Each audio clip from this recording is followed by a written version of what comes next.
Well,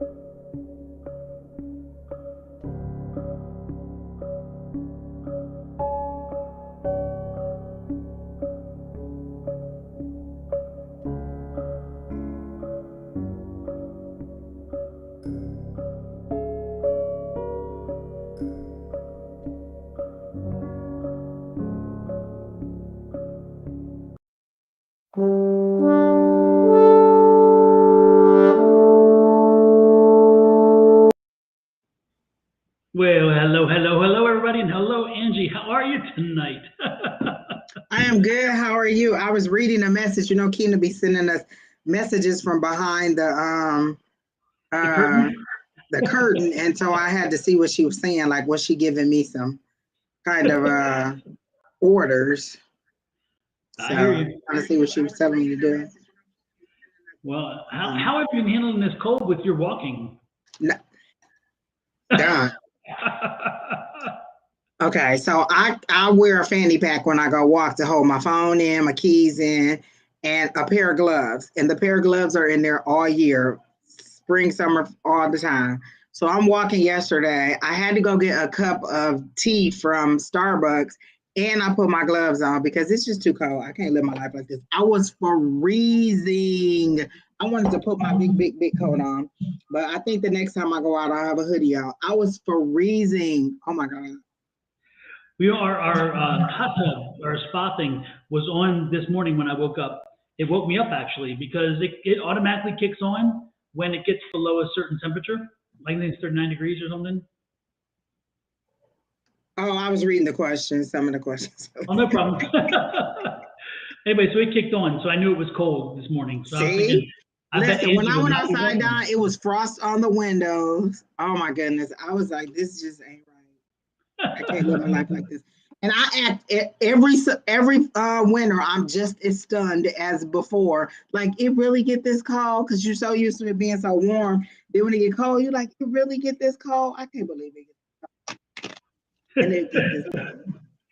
Well, hopefully this is a freak time and it will just get over and then be back to a little bit warmer. I can't live my life like this. Girls get the beanie on your Oh, head I had too. a hat on my head, GP. I definitely had a hat on. You know, I'm not walking out. If you saw my video, I had a hat on. I definitely had a hat on.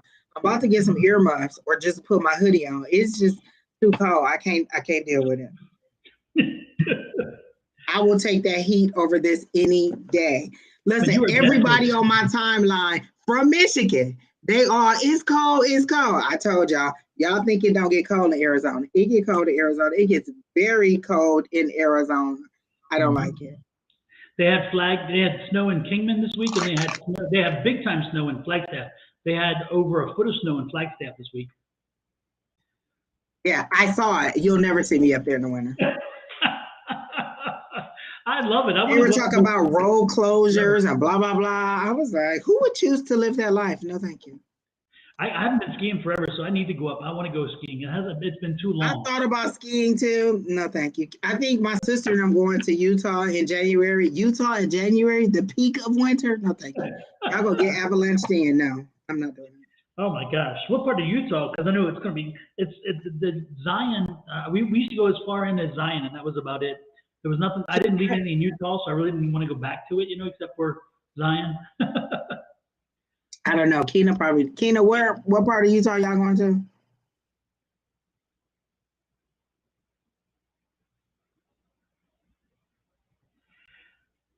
Exactly.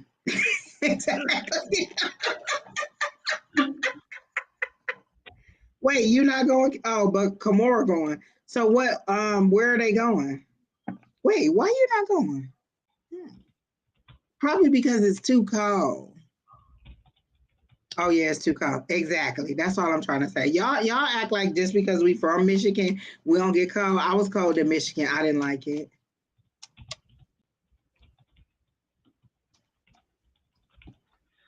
Well, I tell you, I don't mind the cold so much, but I like the fact that I like it like for Flagstaff that I can go to the snow and then come back from it. I don't have to be in it all the time. So Exactly. Well, the only thing I did today, well, actually, I did a pot of pinto beans because I like one pot of anything in the winter. So I did a smoked turkey drumstick, and then I did the pinto beans, and then for Brandon because he doesn't eat pinto beans, and for my niece because she's over here, my little, I made them. They eat rice with everything. It doesn't matter what I cook, they want rice. So they had rice and fried chicken and bread, and so that's what they ate. But I I was at the Macintosh, which is over in Phoenix on something close to like 24th Street and Camelback. And it's uh, over by the Nordstrom's rack. And they had red beans and rice. And I was telling myself, no, don't do it because it's not going to be good. Nobody can do this so good. I ordered it and I ordered a small cup and I regretted it because I wish I had a big bowl. and where was it? Because I love a good red beans and rice. Did it This have is over. sausage in it too? It did. It had the andouille sausage, and it had also. I'm guessing they used that the pickled pork, which is their traditional way of doing it. It was so good, and it's called the Macintosh, and it's over off of like 24th and Camelback, Look, and you see me it's get in my paper right now to write yeah, that it's in down. that shopping center where the Nordstrom rack is, and it is so good. It's the Collins and the Macintosh are sister restaurants, and but it is the red beans and rice are the best I've had since I left Houston and our law school. Because in our law school, the lady was from Louisiana and she made red beans and rice, and I loved it. And I haven't found it anywhere good until this. I fell in love with that bowl. I wanted to Oh, taste. I will go there and just be like, give me the biggest bowl you got to go, Yes. please. Yes, I ordered Brussels sprouts the way that I like them with the grilled sprouts with the bacon and stuff, and I'm Oh like, you my, know what? they Yeah, have those, that too? yes, yes.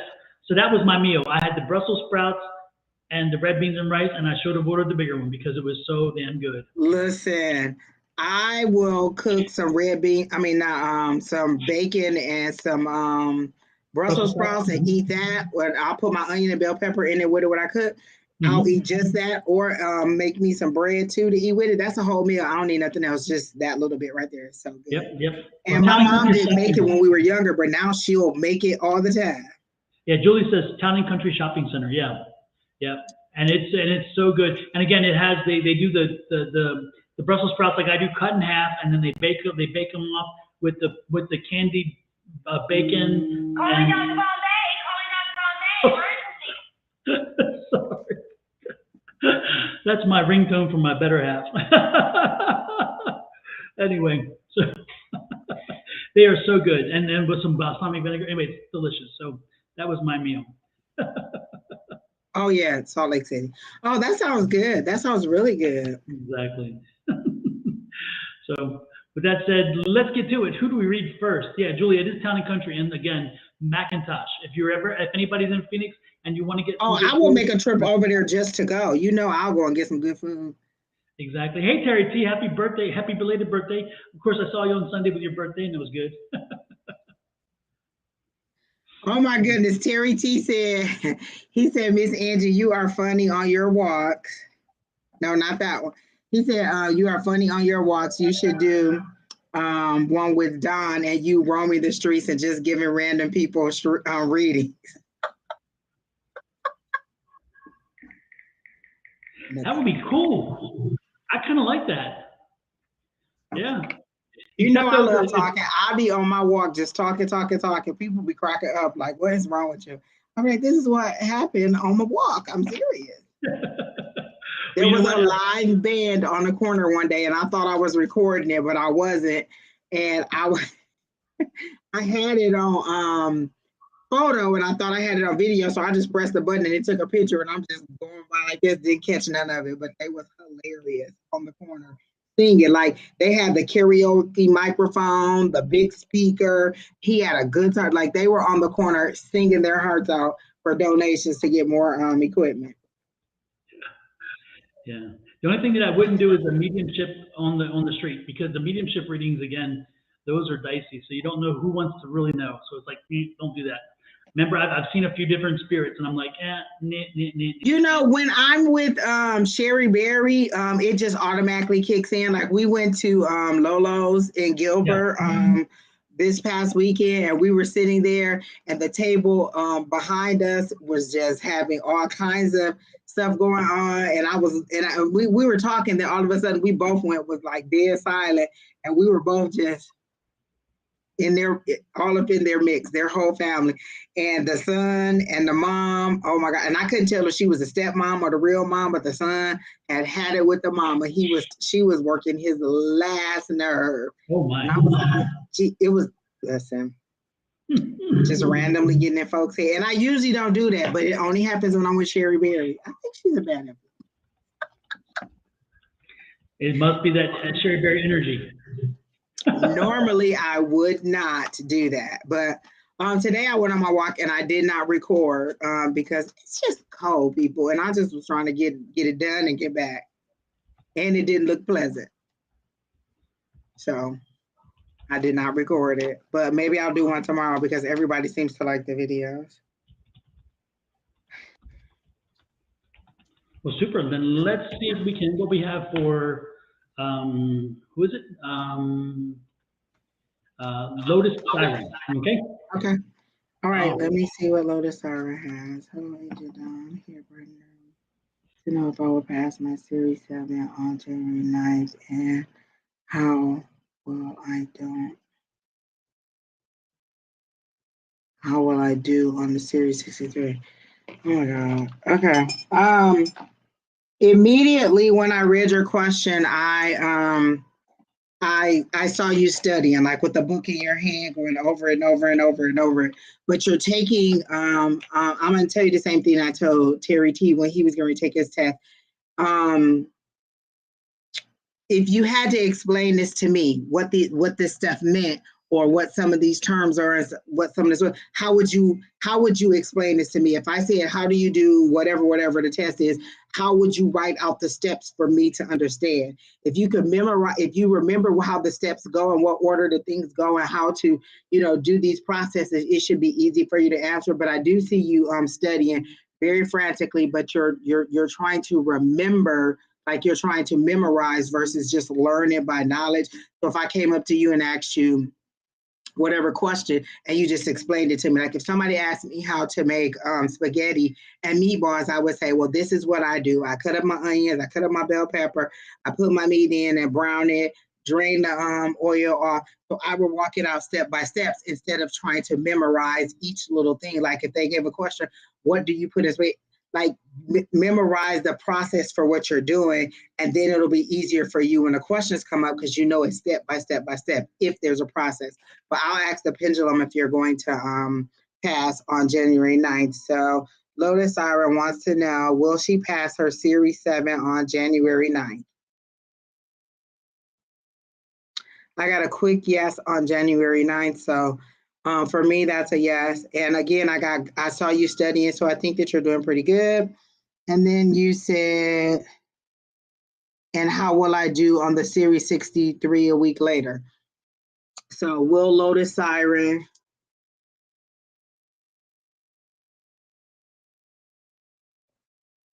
Okay.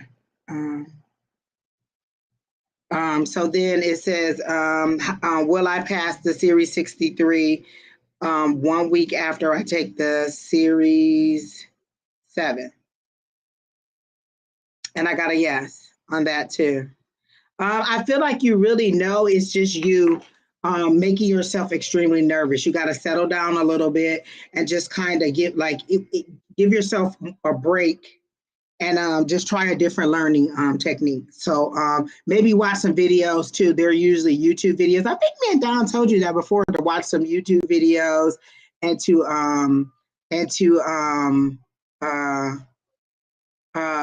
try different techniques for studying. But I do see you, the pendulum just said you passed. I think you're gonna pass. I'll pull one card for like the overall energy for you regarding the test and see what I get. But for me, the pendulum said yes, and I saw you studying, and then that was the message just to tell you to look at different techniques for doing it and maybe talk. And I think Don also mentioned to you to talk to other agents. And if this isn't you, then it's somebody else, because we've had several people. I can't believe that many people would want to would be taking a test, but what do I know? But I thought that he told you back then to talk to some of the other people in your office and to and that you would pass. So I'm not sure. So let me see if I can get one card.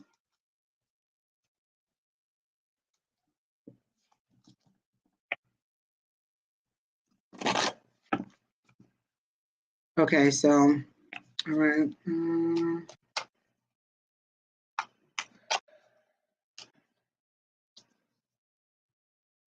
Okay, so see, you're doing a lot better than you think you are, Lotus Siren. You are very hard on yourself, but that's because you want to be like the top. You want to do, you want to have like a perfect score, and you're doing very well. I feel like each time you take it, you get a higher and higher, higher score if that's possible.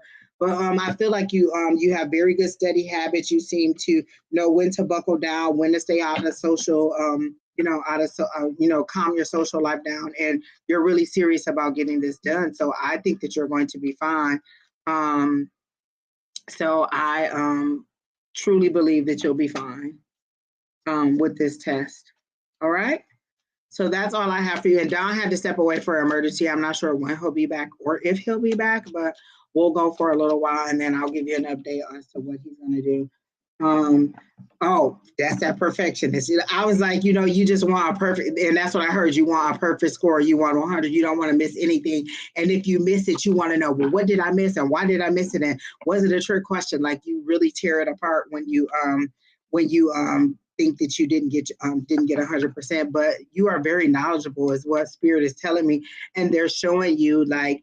With a light bulb that goes on in your head. It's like once you get into the rhythm of taking the test, you are very methodical about it and you kind of just have a rhythm and you just kind of zone out too. So it's like you play a little bit of music in your head. Like I can hear the Jeopardy music. I don't know if that's what plays in your head, but I can hear the Jeopardy music in my head.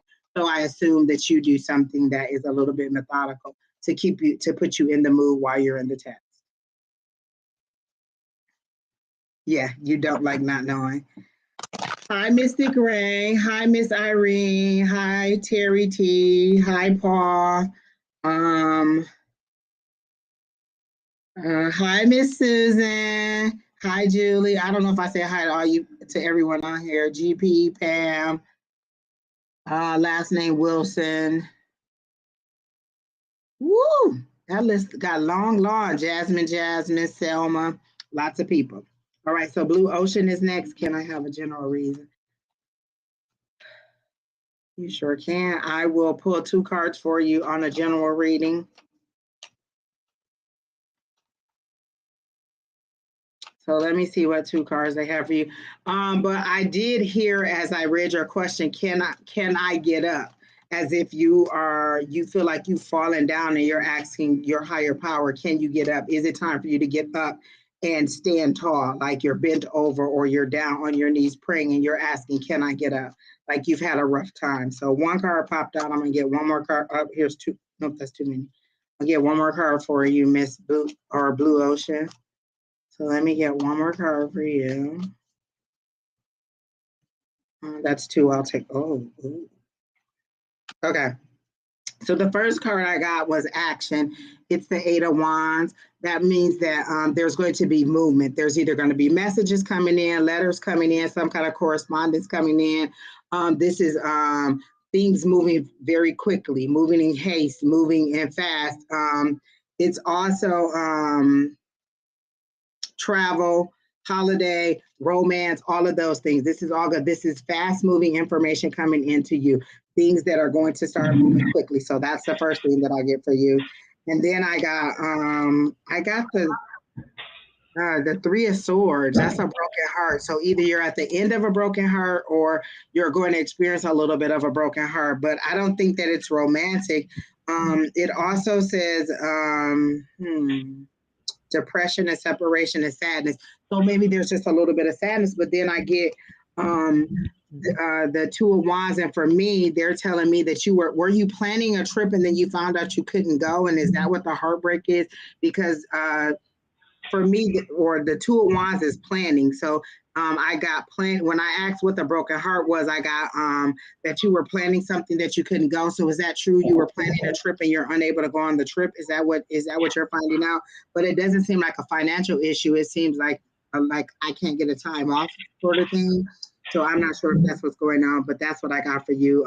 There's going to be a little bit of heartache, or you just experienced some heartache, and then you were planning something, and the heartache is that whatever you were planning did not come to fruition, or is not coming to fruition. So that's what I got for you, Blue Ocean. And Don's back. I am back. Sorry about that, folks. No problem. Just little technology issues as usual. So, what are we doing? Blue Ocean? Blue Ocean. Yes, she wanted a general. Let me see what we got for Blue Ocean. Oh, she said she could not go on a trip. So that's what I got, is that you planned a trip and you were unable to go. But there's news coming in about something else. But I couldn't get whether it was romantic or career. I heard the word career. So maybe there's some good news coming in about your career promotion. Is there room for advancement, or you should be looking for something that'll take you to the next level, is what I'm getting on this. So that's what the good news is that's coming in. It's about work. And then wands are wishes, work, career, creativity. So I'm thinking that this has to do with work. So good news should be coming in regarding homework. I think that good news would be like a raise or promotion or something. Look Exactly. at that. I heard the word promotion immediately. Yep. Look at that money, cha-ching, cha-ching. That's the ace. That's like and again, that's the start of something new. So therefore, again, money you didn't expect, and probably again a raise or promotion. Could be a bonus, but cha-ching, We love cha-ching. unexpected cash, Don. Exactly. And I love this because the Knight of Swords again. So again, this is coming quickly toward you. So be open and be ready for it, which I'm loving. I'm loving. And look at this, another night. So you have 2 nights. You have a lot of activity going on, because this is going to make you very happy. This money is going to make you happy, and I don't blame you. This time of year, why not, right? But it's interesting. Let's see what else we got here. 5 of Swords. Now, it's interesting with the 5 of Swords is that's a conflict. So as the money comes in, you're going to say, what do I? Oh, you got 3 of Swords, huh? So for me, the 5 of Swords is that conflict of saying, okay, what am I going to spend the money on? What's my priorities? Who gets what? You know, that kind of stuff. So that's what I'm seeing there. So anyway, that's what I'm getting for you, Blue Ocean. So yeah, money coming in. So get ready for it. Again, it's not money you expected. This is money that is coming in. It's like a bit of a surprise from what I'm seeing. But you put the work in to get it. That's for sure. It's just that you didn't expect it. It was not something you had planned for, is what I'm seeing. I love unexpected cash. You can always give me a bouquet of cash. I hear you. I don't need a bouquet. Just leave a little bag of money on the doorstep. I'm good. Exactly. Just roll up a knot and just set it right next to my bed. I'm good with that. Exactly. So I hope that helps you, Blue Ocean, and that makes you happy. Even though you weren't able to go on the trip, you will get some good news about work and possible promotion and more money. Unexpected money. If you're not going to trip, you're saving some money. Exactly. And while we're saving money, everybody, if you are on Facebook, make sure you do this, please.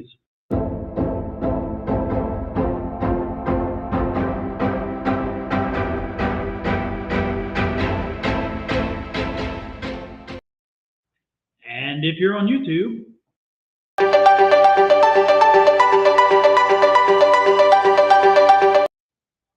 and of course, from Kana, Angie, and I, holiday spirit and wishes. This is our holiday spirit to you.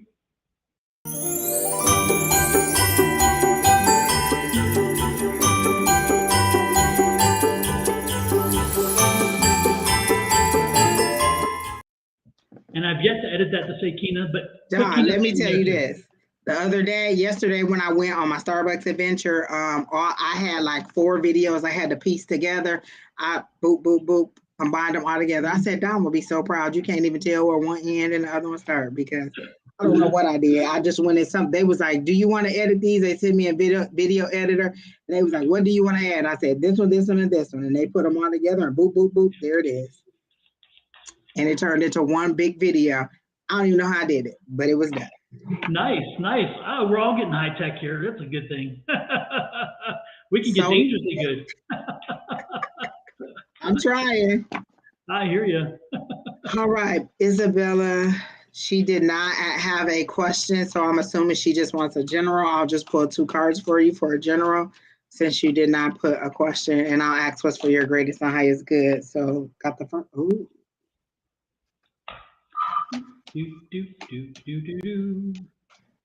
I would love a general reading, she says. Okay. Oh, that's perfect because that's what I was gonna do. Oh, that's too many cards.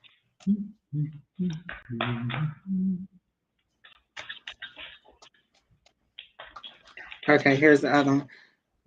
You know what? This one has been trying to come out repeatedly, so I'm gonna take it. Okay, so walk with me. I know you're gonna be all alarmed at the first card. It's the death card, but the death card is a good thing. You get to bring this to an ending. When it's the death card, that means you control the ending. It says spiritual transformation, new beginnings, and letting go, endings. So there is something that's ending, but you're putting an end to it. The universe isn't coming in to tear it down because you won't move. This is a good thing. You are ending something. So this is ending, letting go, spiritual transformation. All of those things are happening for you. We love endings. We love the death card. Listen, I love it ended. That means it's over and done. Boop, keep moving. But then Angie, right after that, I got the lover's card. One thing, Angie. What was that phrase you just used? Let it go. Did I say let it go? Let it go, let it go. When I rise like the break of dawn. I feel like I'm in a concert and I literally feel like I should have a lighter just going. That is one of my lady from that show laughing. Those are my top of the line right there. I love both of those. I just had to do it. I love it, love it, love it. So then, Miss Isabella, right after you ended, then I got the lover's card, which is a relationship, and I thought, well, is it what kind of relationship is it? And then the 10 came up. It tried to come up right after I put the death card, but I put it back because I didn't think so. And then it popped out again. So that meant, hey, I really want to come out. So the 10 of Cups is the marriage card. So the lover's card and the marriage card together looks like there is going to be a nice relationship. If you're in one, it looks like it's going to that happily ever after. If you are not in one, then it looks like one is coming along that'll be a little bit more serious. If you are currently in one, maybe it's the renewing of your relationship and you're getting to more happier times. But I'm feeling like you're going to meet someone and you're going to move that along to the to marriage. So that's what I got for you. That's the general reading I got for you. Something's ending and then a beginning in love. Sounds like some Kundalini energy at work here.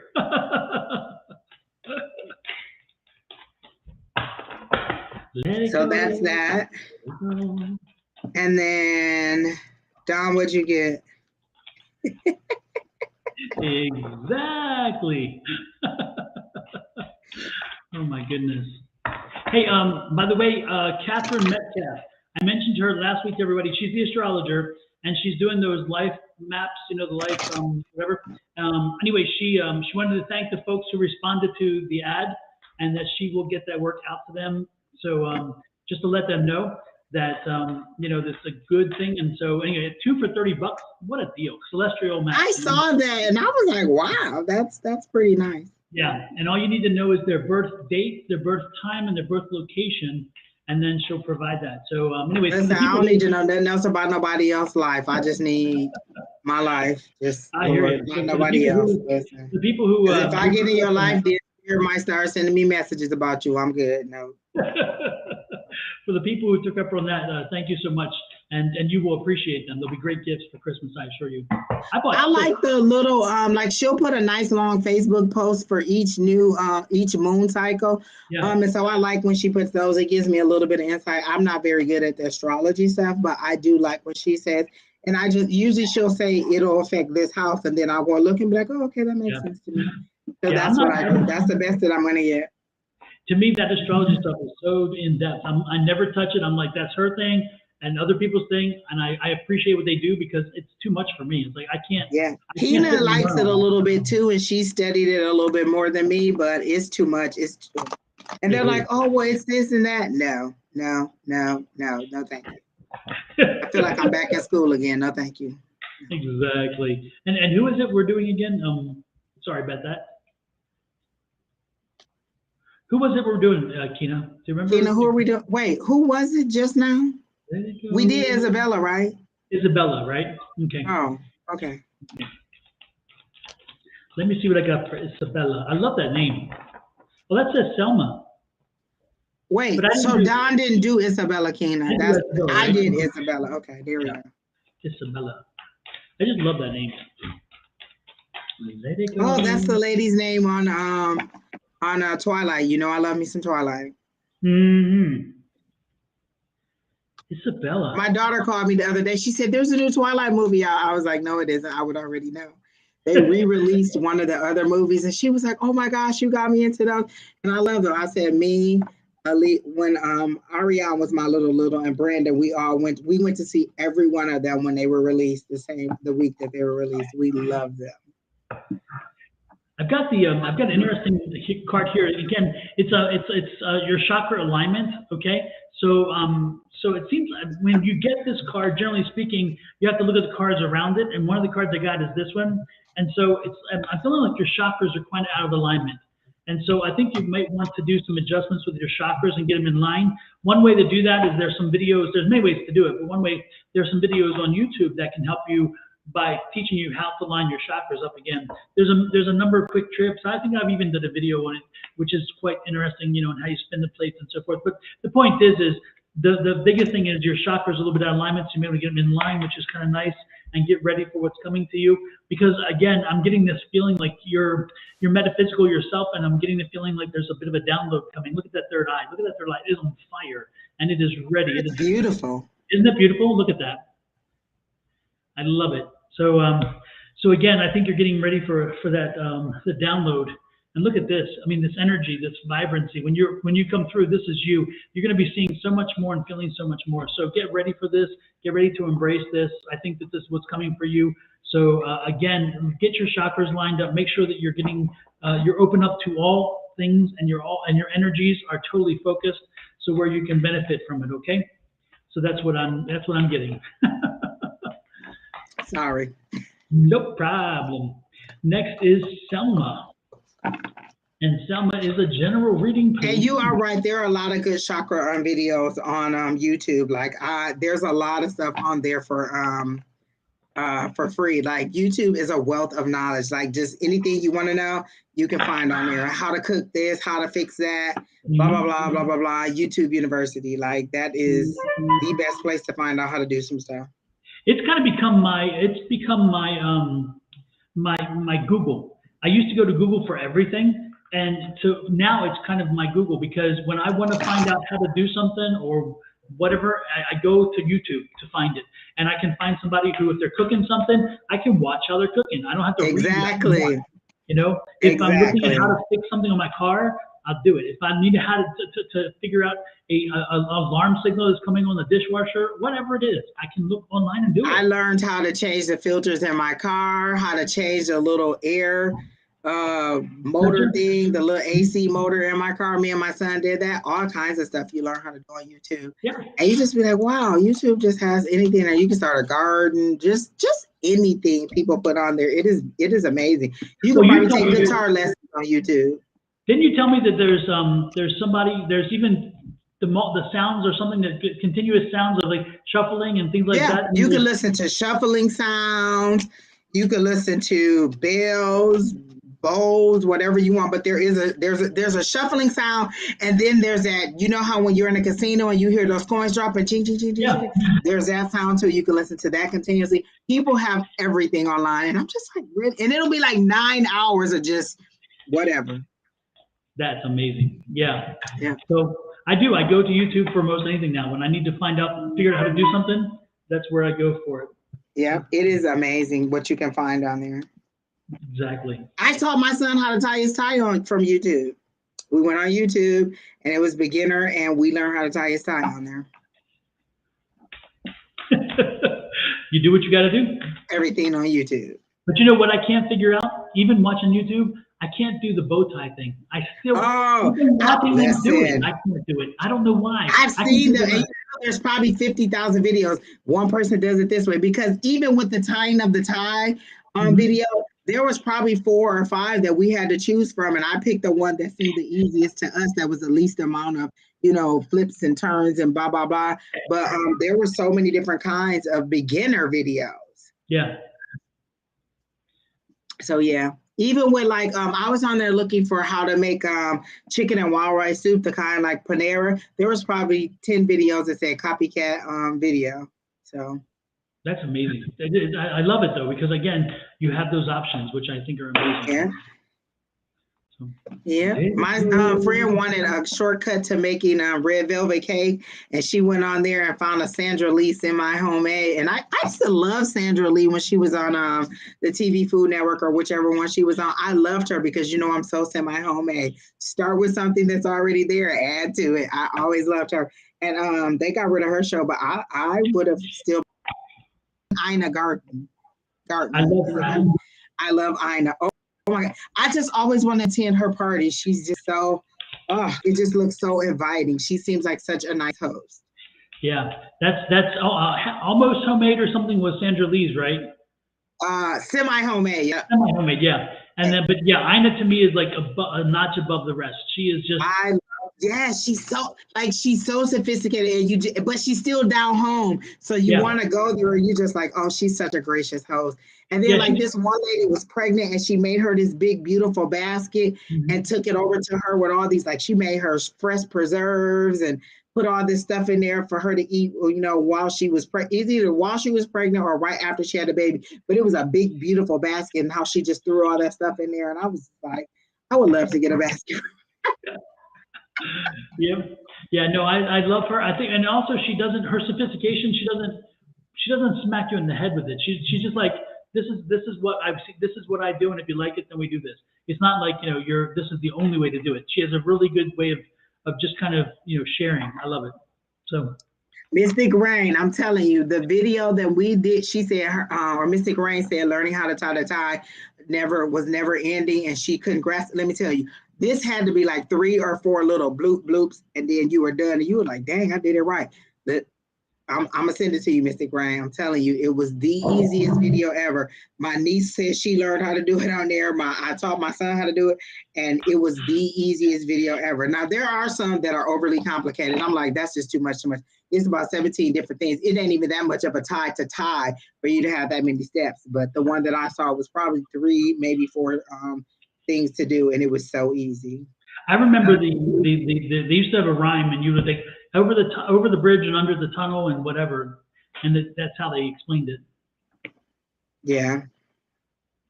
So my sister was trying to learn how to do crocheting, and it was something like stab once, choke it out, or something like that.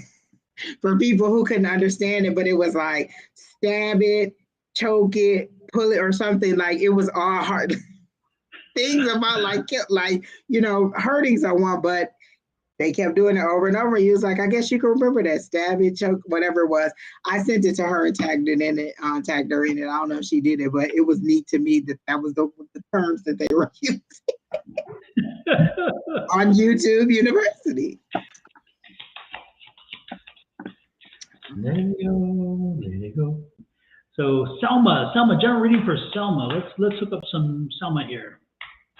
Paul, this isn't your first time, sir. You were on here with Don and Susan just on Tuesday. Oh, that's Paula. That's a different one. Oh wow. Okay.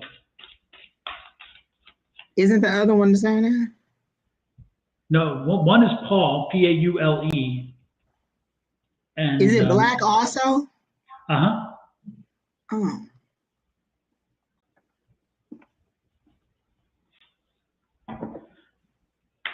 Oh, that's the twin. Oh, I'm like, am I losing my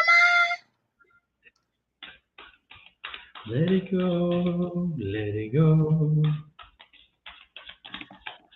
Oh, okay. Because I'm like, wait a minute. I know that name is already in it. Got it.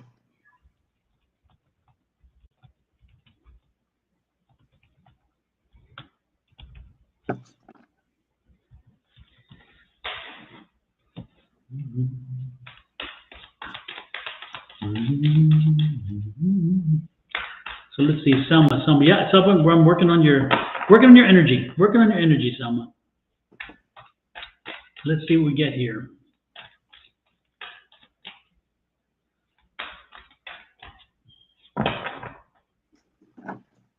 All right, we'll see what Spirit says. You know, Spirit will divide and conquer. It'll let me know.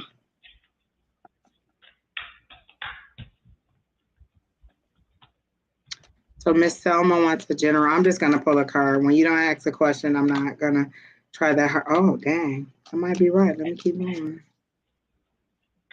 Exactly.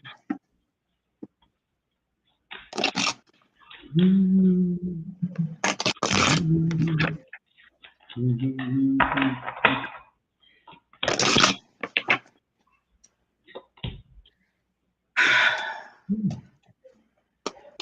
Selma.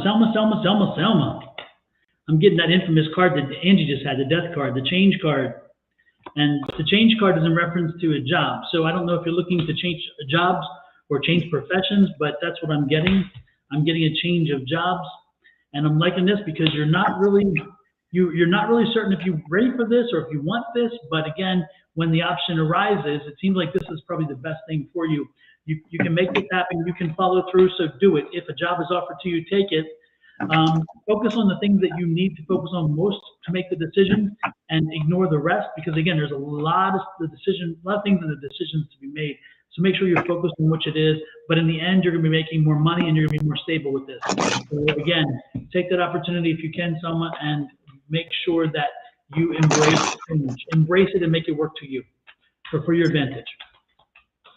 That's kind of okay, so let me try to pull some cards because I did not get anything psychically. I'm not able to get in the energy at all. So 3 cards fell out. I'm going to take them.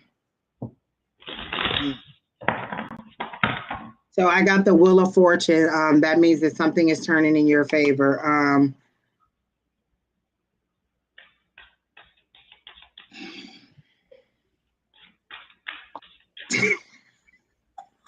Just Lord. I got the Wheel of Fortune for you, Selma. So things are turning in your favor. If things have been a little bit down, they're now turning up and coming in your favor. So I did get that, and that's a 10, which is a 1, which is a new beginning. So I like that for you. I got the King of Wands, and the King is about being in charge, but I also got the Emperor. So that's 2 strong cards of being in charge, being in command, being at full capacity. So the first one is leadership, and then the Emperor is stability, structure, and perfection. So both of these cards are saying that you are either in this energy or need to be in this energy. That's what you're going to. So you're getting the Wheel of Fortune, but then we're getting this right. We're getting 2 very dominant male personalities or male energies that are saying that you are in control. You are at the top of the line. You are leadership. I hear the word promotion. So definitely if you have something that's going on in your business or at work, I do hear that you're ready for a promotion. You're ready to take more of a manager or a VP role in your company. So I'm getting that these are 2 very strong, the top of the list for male dominant energy. So I'm getting that you are going to have some great leadership opportunities coming ahead for you in the next couple months. And I did hear a couple months for you.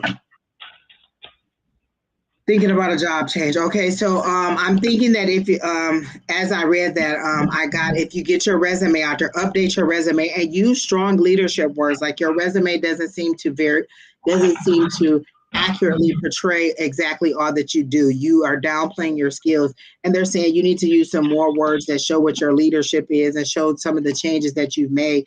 Like you're not patting yourself on the back enough.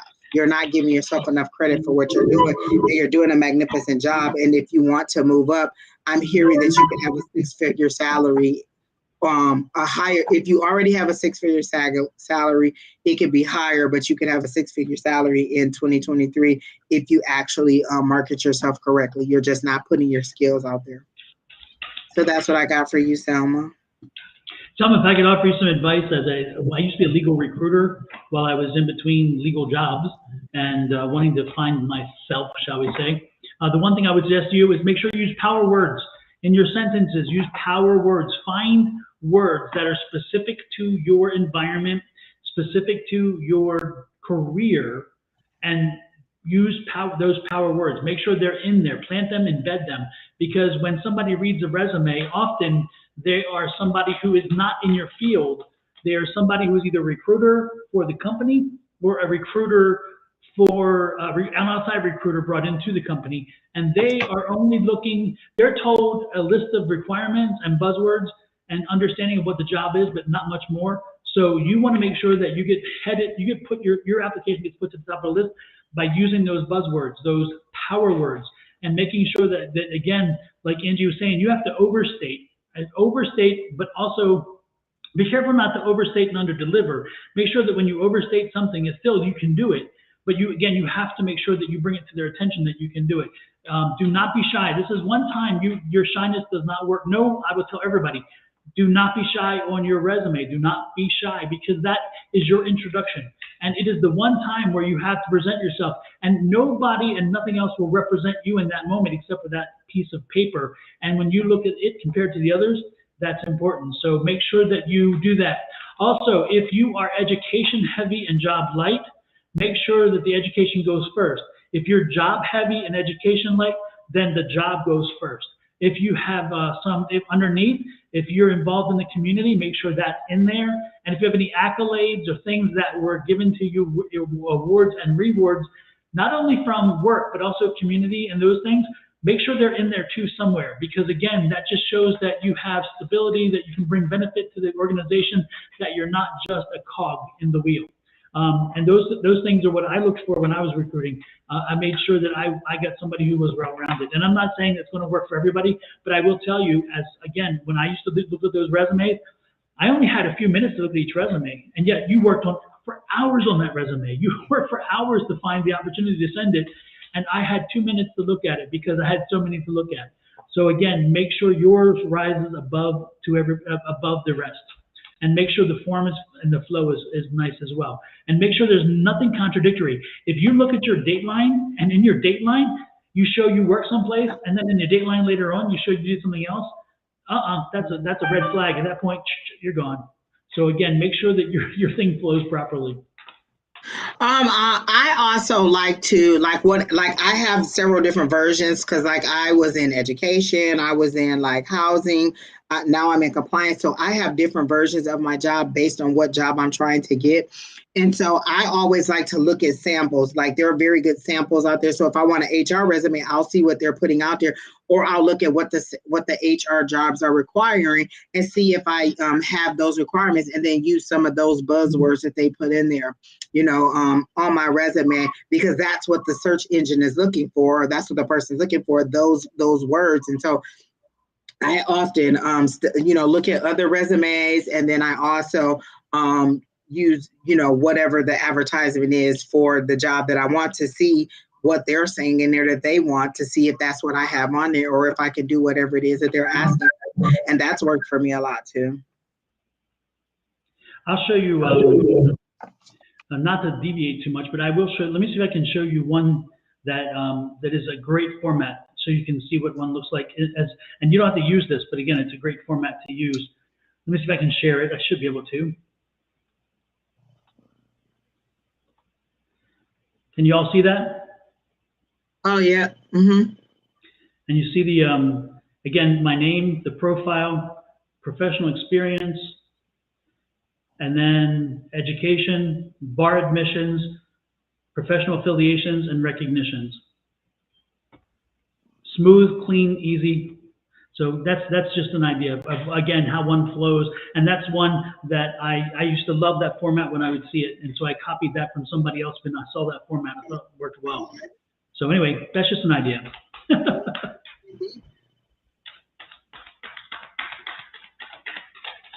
Oh, sorry. I was looking for, Oh, no problem. Just work on that resume, Selma. Get it updated, get it clean. Get it clean. Make sure there's no contradictions. Again, because if you have contradictions in your resume, I assure you that you're going to get the big old red check, and out the door you're gone, because you won't get seen. The resume has to flow, and the timeline has to be valid. If there's any kind of contradictions in the resume, you're going to screw yourself. So make sure that it's there. And again, make sure you use the buzzwords, and make sure you're making a clear and concise argument why you are the best candidate.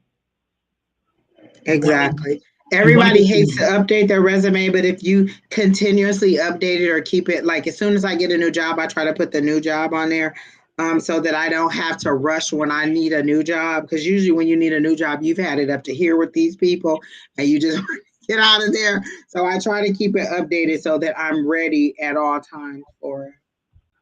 Absolutely. And Pam says that she uses that same format. So, Yeah. so again, just an idea that, again, people do it. So, next in line. So, there they go. Jasmine. Not just once, but twice. That's a lot of Jasmine going on there. What's I've coming? seen that name before. I feel like because it's a unique name, so I've heard It's been a while what's though. coming for me in love. Okay. Yeah. I love Let me reading. get a new deck out that is a little bit more favorable for love. I just love to be in love. Don't you just love to be in love? We all love to be in love. Ain't it grand just laying there at 4 o'clock in the morning when your man shows up with whiskey on the breast and the smell of another woman on his person? Don't you just love when he comes hugging up on you?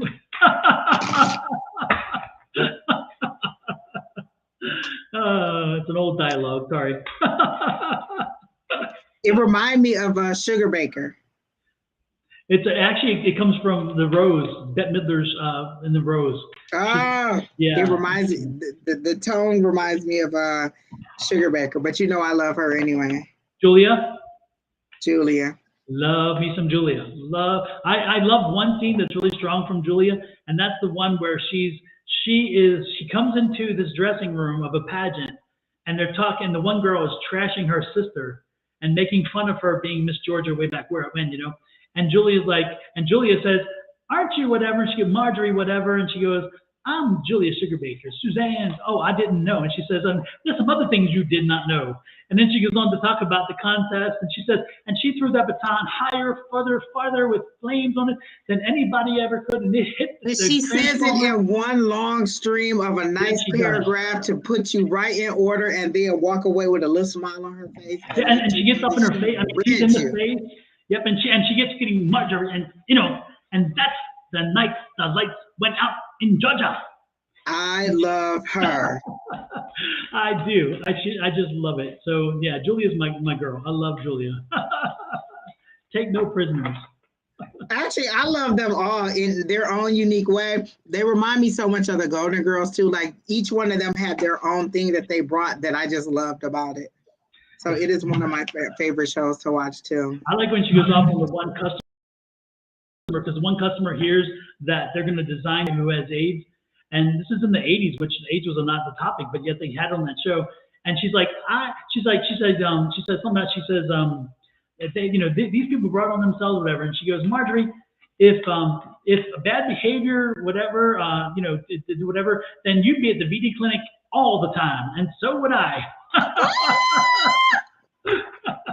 And it's funny because Clifton, Miss Clifton, remember the what's her name? Anyway, she was there, and she says something, and the woman says, "But you're not all there." And then she says, "And neither are you." And she taps her breast because the woman must have had a mastectomy. But it was hilarious. I just love that. That show is so wonderful, so well written. So next in line is Jasmine. Yes, that's right. We're back to Jasmine. Sorry, Jasmine.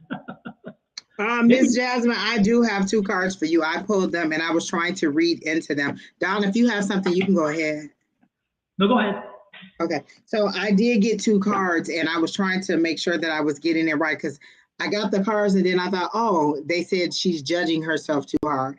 And then I thought, oh, she asked for love. How is this related to love? And so then they told me, they said, you won't let the real you out. So I love the way they do this judgment card because usually it's the trumpet player and it's like the one of the archangels. I think they say it's Gabriel calling you, your calling. So I love the way they do this. This is you letting your true self out. Like you see how she's throwing her head back and put her arms up.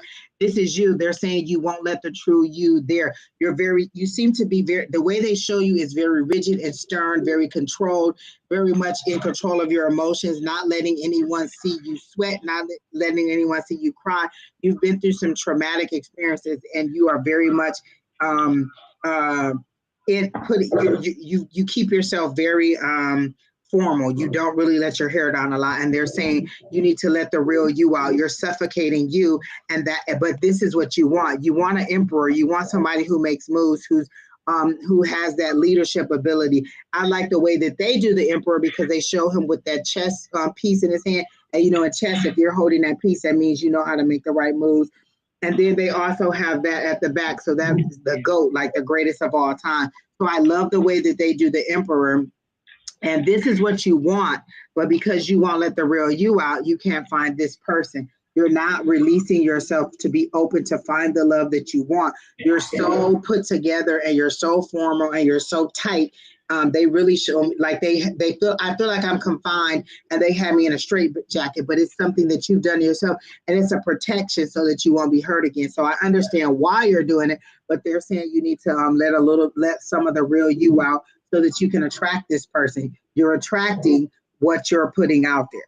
Remember, energy, attracts energy. And if you're putting out one version of yourself, you're attracting somebody who likes that false version of you.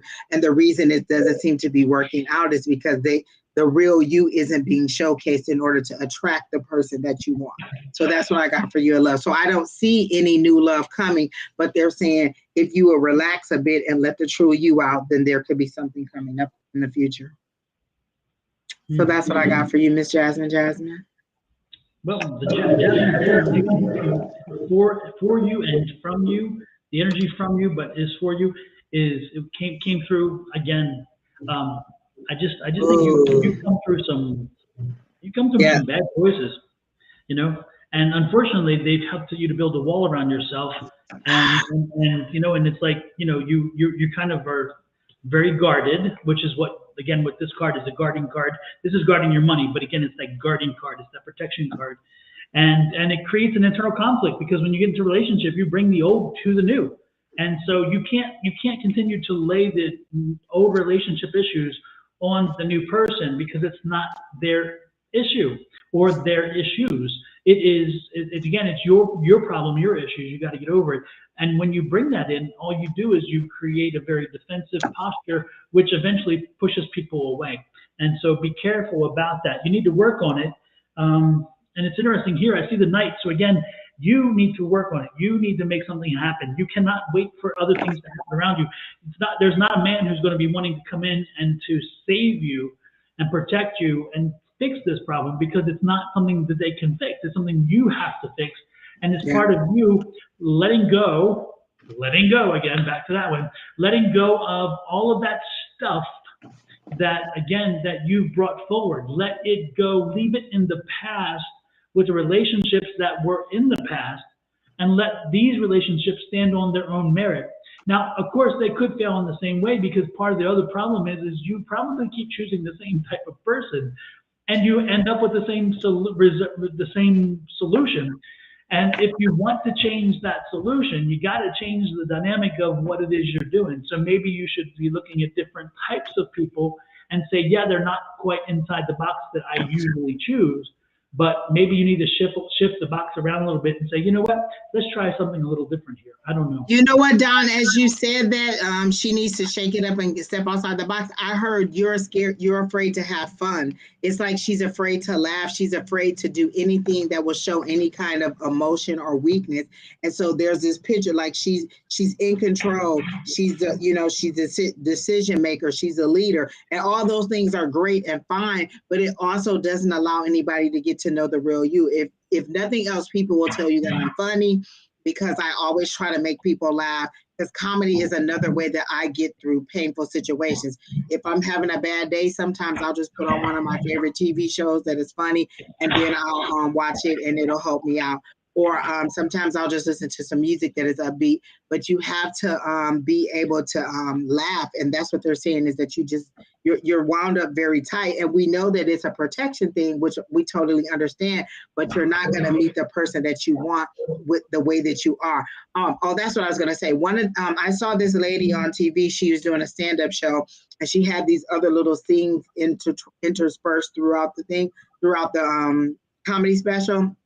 And it was one little skit where she was with her therapist, and the therapist said, "If you met you, would you want to date you?"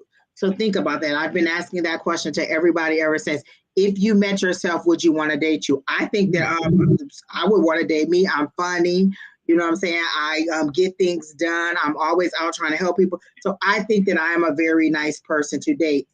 One of the things that Spirit tells me I need to work on is receiving love. I know how to give love very well, but receiving love.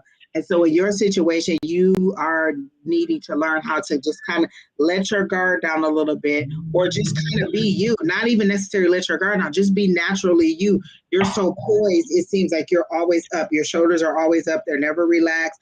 You're always up at attention. Your back is always straight. You're always at attention, and you never kind of just relax and sit down and let yourself go. Even if you sit down, you're going to sit straight up and you're going to always look poised. And so even at home, I feel like you're still put together, and you never really kind of totally let your hair down and let yourself just be you. And you may have forgotten who you are because you haven't been you in so long. So you may just need, some time to figure out who you are and be that person. So that's what I got for you on that, Miss Jasmine. I didn't see any more comments, so I don't know if you like what we said or you agree with it or not. She's like, I'm checking out. I'm checking Exactly. out. Comments aren't scrolling anymore. So is it that we're not getting any comments or that there's nothing coming through? So I don't see anything. So I don't know. You know how technology is. It's like whatever. If Maybe you're still here, that's fine. You know what? Miss Linda hasn't been on here. Like, I feel like, when you're used to somebody being in there, I haven't seen Miss Linda in here in a while. So I miss Miss Linda. I hope you're here. JoJo is coming back from North Carolina, I think today. Oh, so maybe they're on the road? Well, no, Miss Linda has been watching JoJo's kids. Okay, so she's very busy. Okay, got it. Yeah, I think she's got her hands a little full. Okay. Well, excuse you, Miss Linda. We'll just wait for you to be available this weekend or tomorrow. Exactly. Exactly. Yeah, I think JoJo said she's returning home today. Her daughter just turned 25, so she went to North Carolina to spend the birthday with her daughter. Oh my God! 25 is such a good age. Yeah. So the young ones were left with Miss Linda. So, and while we're doing that, folks, don't forget this.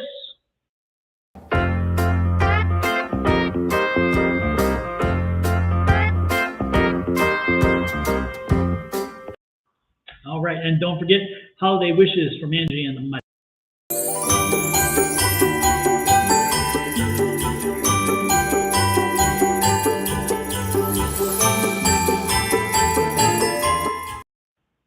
All right.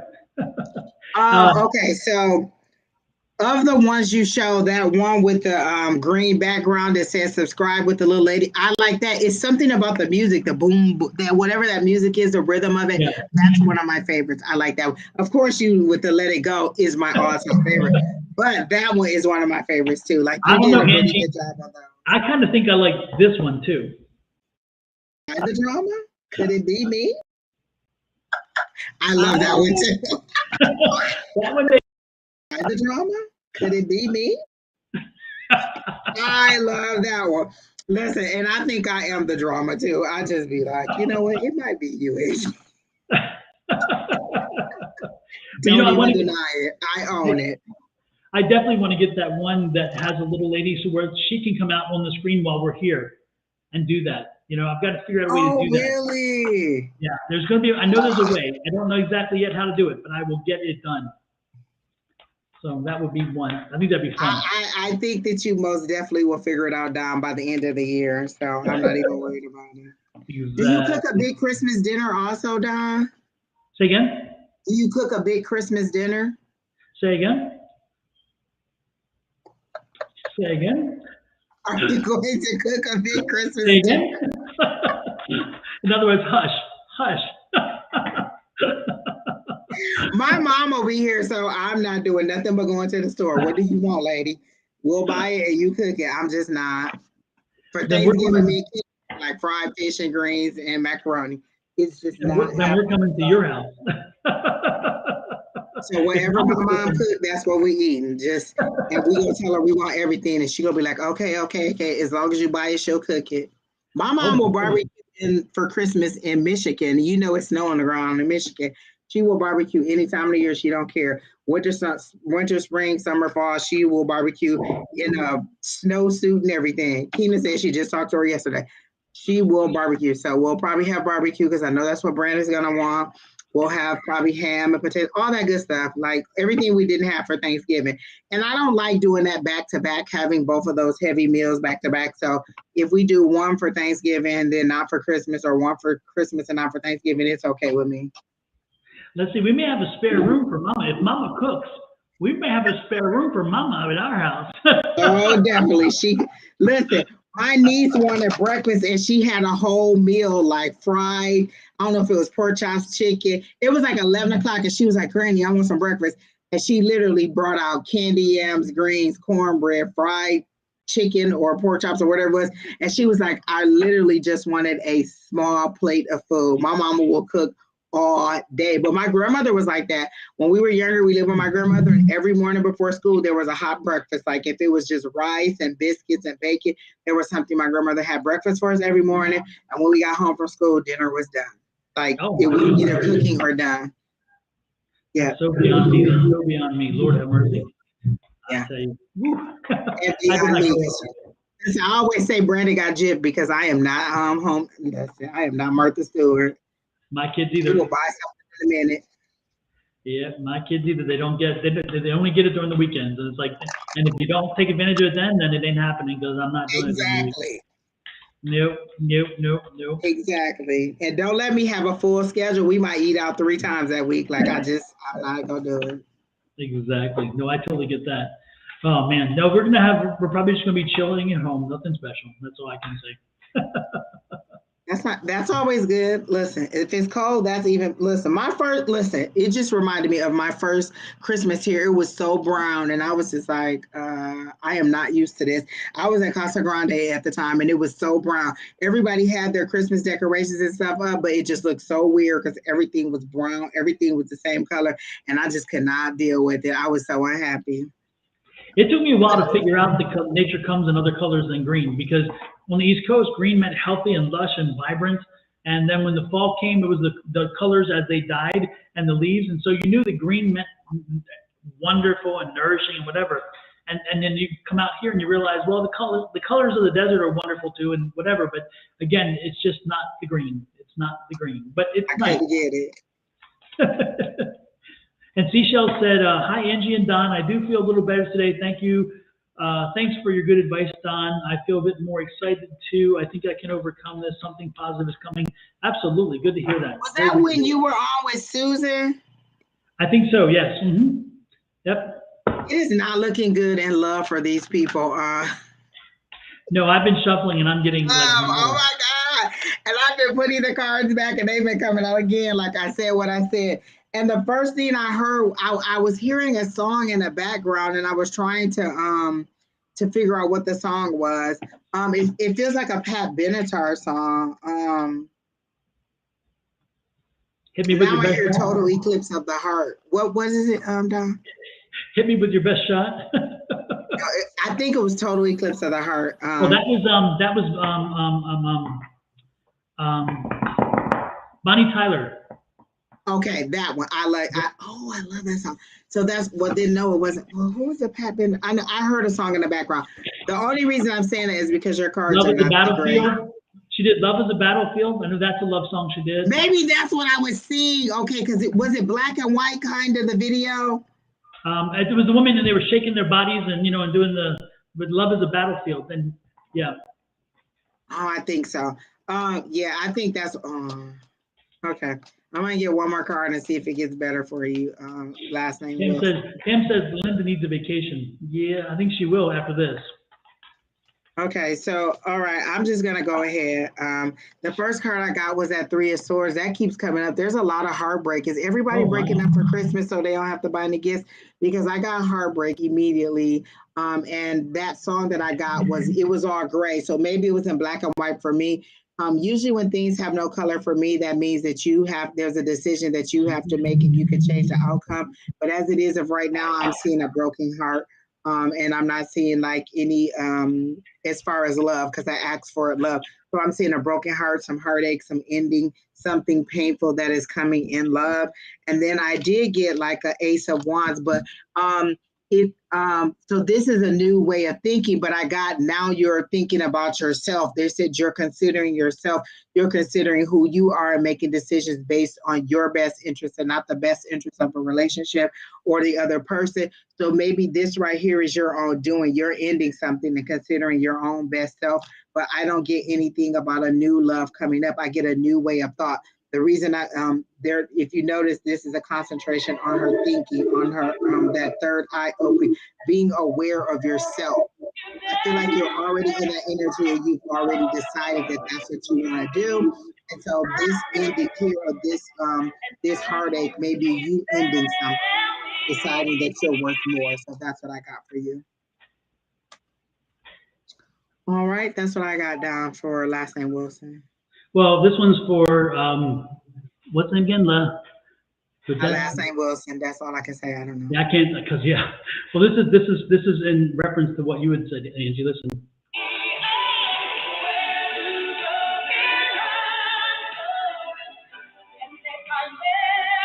Yeah, it doesn't look good. I didn't get anything good for love. You know what? We are 0 for like 2 or 3 tonight on love. It's just not looking good. I hear you.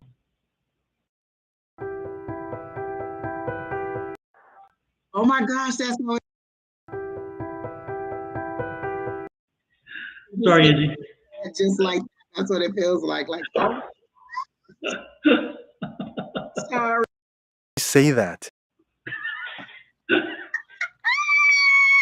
Wait a minute. Is that from the nanny? Oh my gosh. I love, listen. Oh my gosh. I love that show. I still watch it because you know it comes on whatever channel 85 is. I don't even know what channel that is.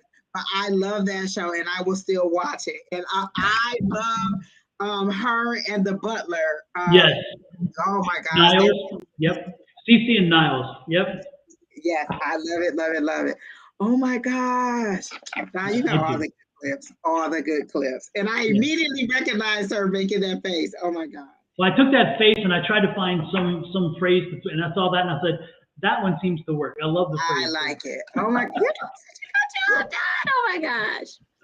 All right, so that's all I got for you. Last name Wilson. I don't know if Don has anything. No, Don's out. Sorry. Don's tagged out. Next. It doesn't look like anything. There's going to be any Christmas love. That's what I'm hearing. No Christmas love. Love yourself first. There you go. Love yourself first. Who else is next? Who is next? Keena. I think Keena went to sleep on us over there. Terry T. When I read that, I got a quick no. I got the same impression, unfortunately. I got a quick no as soon as I read the question. Terry T, you seem like you're kind of all over the place. You don't really know what to do with yourself. You don't know how to settle down. So you're just like, well, what if I do this? And what if I do that? And what if I do this? It's like you're just throwing up things in the air and whatever sticks to the wall, that's what you're going to do next. I don't know that you're ready for the demands of buying a new house. And immediately I got a no. And that you need to kind of settle into just being you. You're used to always being on the move, always having something, a project, a lesson, something that you have to do. And they're saying, just enjoy this downtime. You won't rest is what they're saying. You're not sitting and resting and enjoying your time.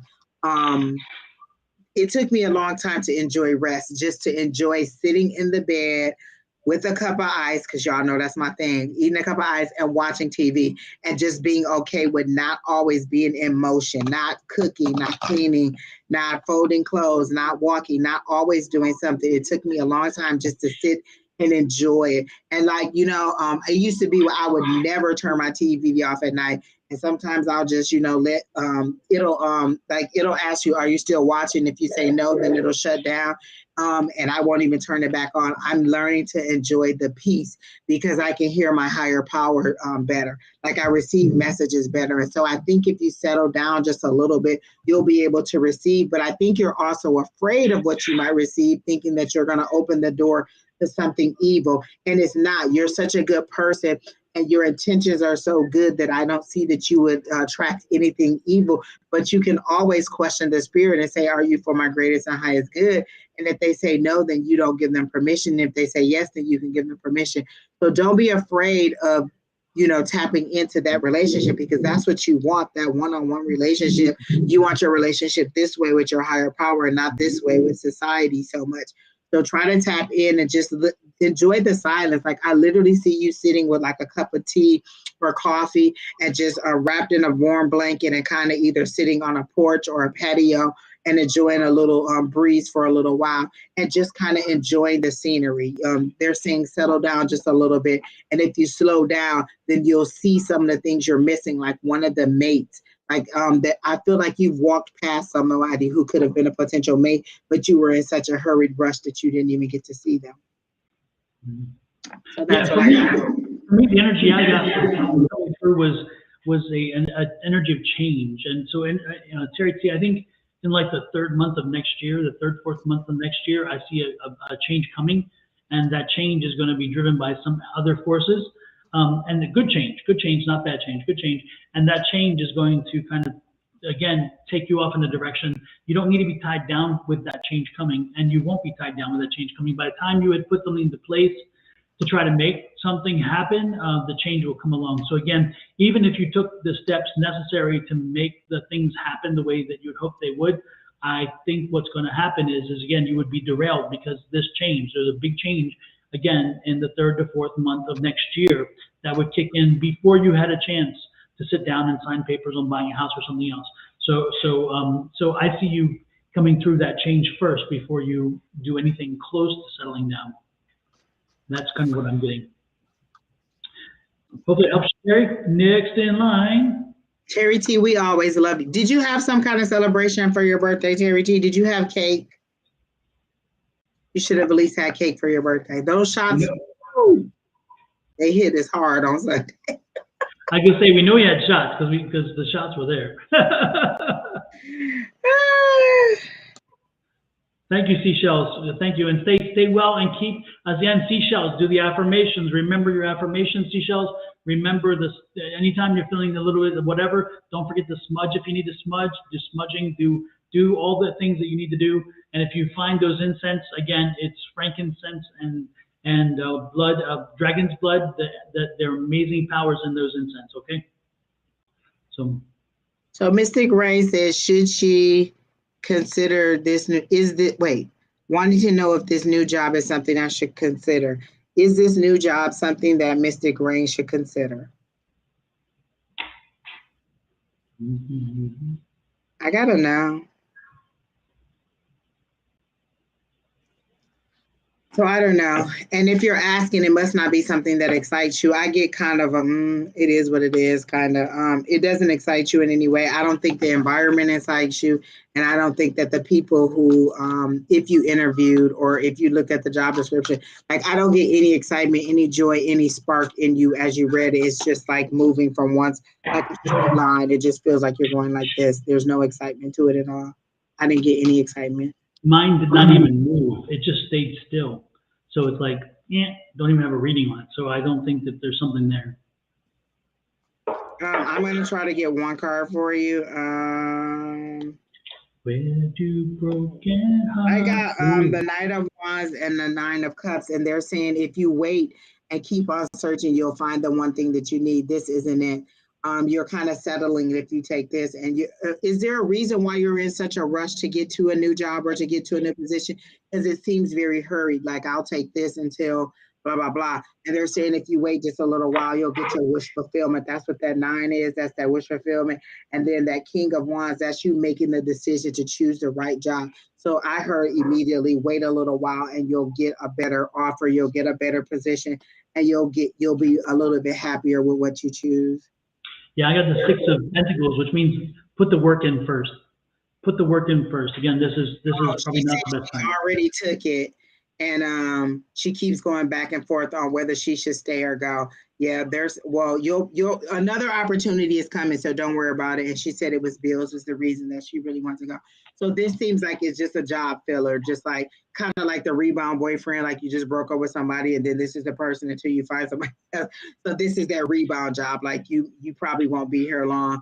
And you'll move on. But I do see a better opportunity. And then the overall energy was the magician. You have to decide what you want. If you could have your ideal job, do you know what it'd be? If I asked you right now, what would your ideal job be? Could you describe it to me? Tell me what you want to pay, whether you want to be at home or remote, whether you want what kind of vacation time you want. Could you tell me all the things you want? I can tell you ideally what I want to do every single day. If there was some way in some capacity I could do this every day and I have to do the other stuff, I would do it in some capacity, whether it was personal readings, being on the radio, being on TV, being on YouTube or whatever. If I could do this every single day, this is what I would do. And then my current job that I have, I actually do enjoy what I'm doing there. So you need to have a wish list of things. Listen, anytime somebody needs to ask me something, I always got a list. Boom. Got it. So you need to make a list so the universe knows what you do like. I hear them saying, we know what you don't like. What do you like? So if you could have your ideal job, describe that. You know, I would work these days a week, these hours. I would be at home or I would go in the office.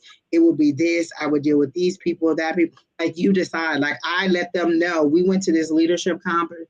And I told them I did not want to be a people mover. I did not want to be a person that had to deal with other people, like on a management level, because you got to deal with I was sick, I was this, I was that. I don't want to deal with your family issues. I don't want to deal with none of that. I want to come in and do my job, and I don't want to have to talk to all y'all about what's going on in y'all life and why you can't do whatever your job is. Just no, I don't want to be a people person.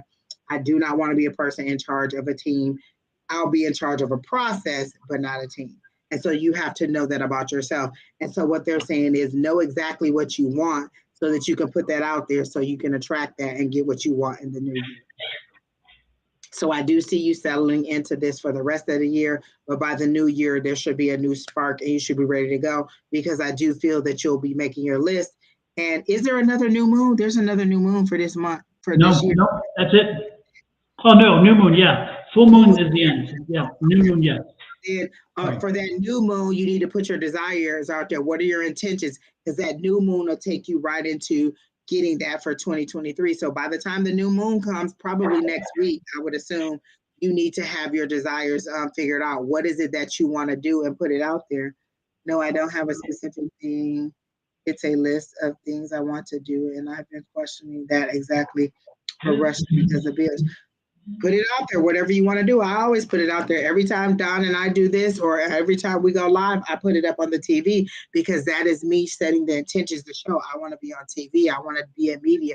I want to take this to the next level. So I put it out there and show the universe that that's what I want. I write in my journal what I want, how I want it to be. And I listen, the universe has no reason to be like, oh, Angie, we don't know what you want. Oh, let me break out one of these lists. Let me open one of these pages in my journal so you can see. So you need to put out there what you want so that you can attract that to you. What does Don always say? I believe in infinite abundance and all my wants and needs are met. You got to put it out there. What is the infinite abundance that you want? So that's all I have for you, Mystic Rain. I don't know if Don had anything else for you. No, I think you said it all. And there's that affirmation. Put it out there. There it is. Every morning. Even if you don't totally 100% believe it, just kind of a little bit out of the corner of your eye, still go ahead and say it before you get out of the bed. Just say it. It changes your day. I'm telling you, it puts a whole new spin on your day. I set the positive intention on Sunday night. When I go to bed, I set the intention that this is going to be a great week. I say, you know what? Monday's going to be a great day. This is going to be a great week. I'm going to knock every assignment out the box. I'm going to have great interactions with people. I set the intention. And if it doesn't, then I say, okay, how can I look at this different and how can I change it for the rest of the week?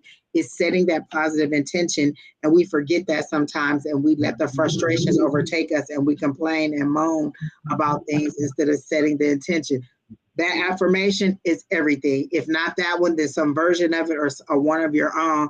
But I'm telling you, say it before you even get out the bed, before you pick up your phone, before you open your eyes. Boom, say it. It changes your whole day immediately. And guess what? If you don't say it, Or if you don't say it and you don't try it, then you don't change anything. You're not, if you choose not to make change, then you're choosing, again, if you choose not to make something to try to change something, then you're choosing the status quo. So if the status quo is what you want, then go for it. But again, what does it cost you? What does it cost you? It costs you a minute, two. It costs you the leap of faith. It costs you maybe starting your day with a happier attitude, thinking that maybe I'm doing something to bring about a change. I mean, come on, think about it. Think about it and then tell me why you shouldn't do it. And listen, that ego will fight you because the ego doesn't like any change, good or bad. It doesn't want you to do anything. And so sometimes, listen, I have to talk to my ego. I have to be like, look, this is for the betterment of both of us. Now, I need you in the background to give me that confidence and to make sure that we make the right decisions and to stand tall in whatever our convictions are, ego. This is me talking to my ego. But at this moment, I need to hear from my higher self and make a decision that will align for both of us.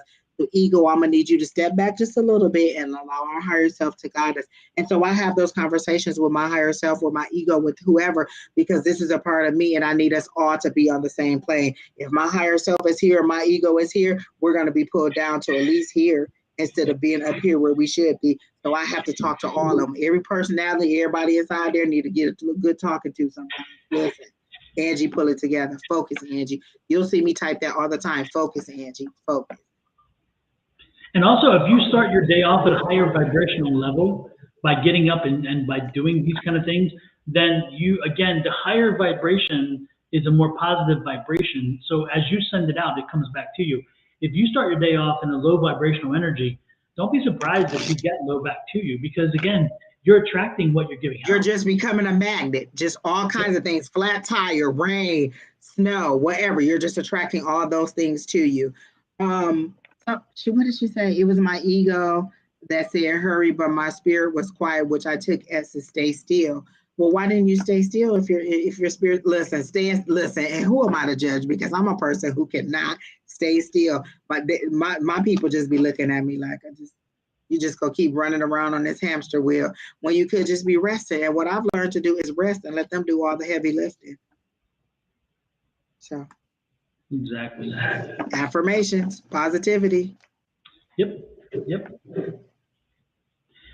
Who is next in line? Oh, that's good meditation. I posted some meditations too. Some very good positive. Like they're on 3 different frequencies. You can hear them on 3 different levels. Like there's a main voice and there's a lower voice and then there's a lower voice and it just repeats. Like I'll listen to that before I go to bed or as I'm driving. Those are very good meditations. And I forgot what they're called, but I'll post it again and let you know what it is. But there's some very good YouTube. Just put in affirmations. There's some very good ones on there. All right, Miss Mystic Rain. Hope again, I do see things getting better for you in the new year, but you have to put out there what you want. You have to let the universe know what you want. And maybe you never even considered it because you always be like, well, this job pays this and this job works, so you took it.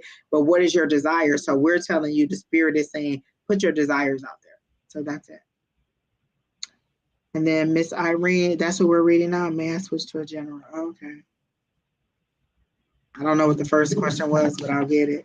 I feel like the first question was definitely a relationship question, and you wanted to know if you should stay with that person. I really feel like that's what I got on the relationship thing, but I'm going to go ahead and pull some cards, and I'm going to switch decks.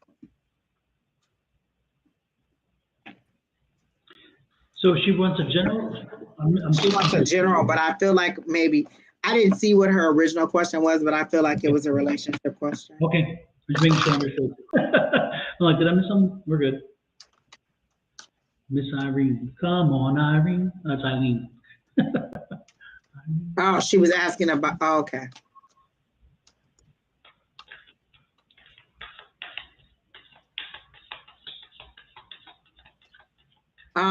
Black butterfly cocoon. If you've been with this person 7 years and you don't know where your relationship is going, have either of you been present in a relationship in 7 years? You should know we're either going down the aisle or we're going in separate directions.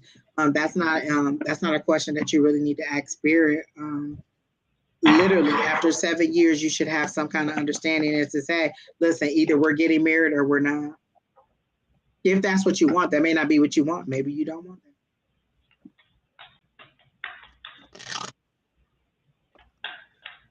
Oh, Miss Irene, you're the first person I ever heard say that, and sincerely believe that you know that you need this time to heal. Like I literally love what you just said.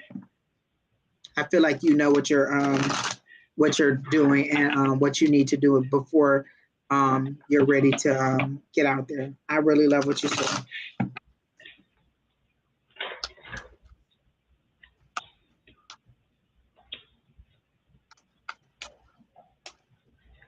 It's true. So many people come in here and do the opposite.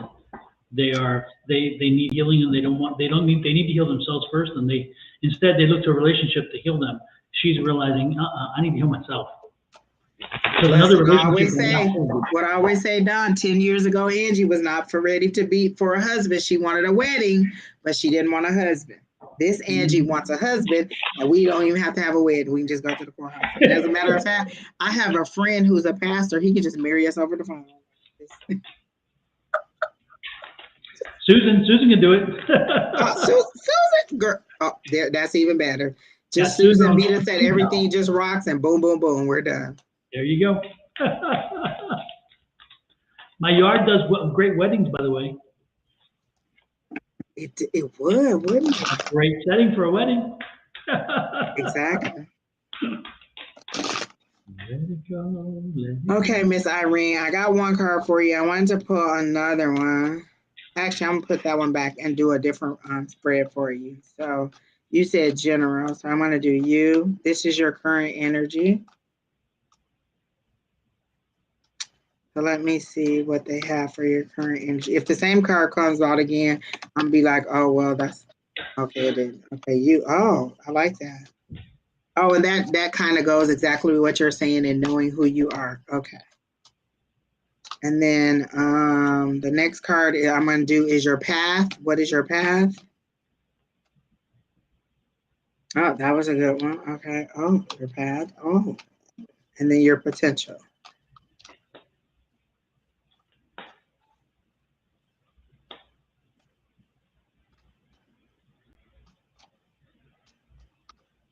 As I'm trying to get your potential, I heard you're not ready for love, but you will be soon.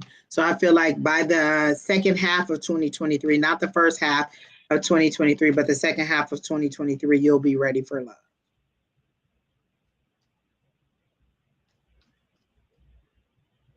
This card just keeps coming out. Like it doesn't matter what I do, that lover's card, that's your potential keeps coming out. So obviously what I heard was correct. So for you, I got the Hierophant.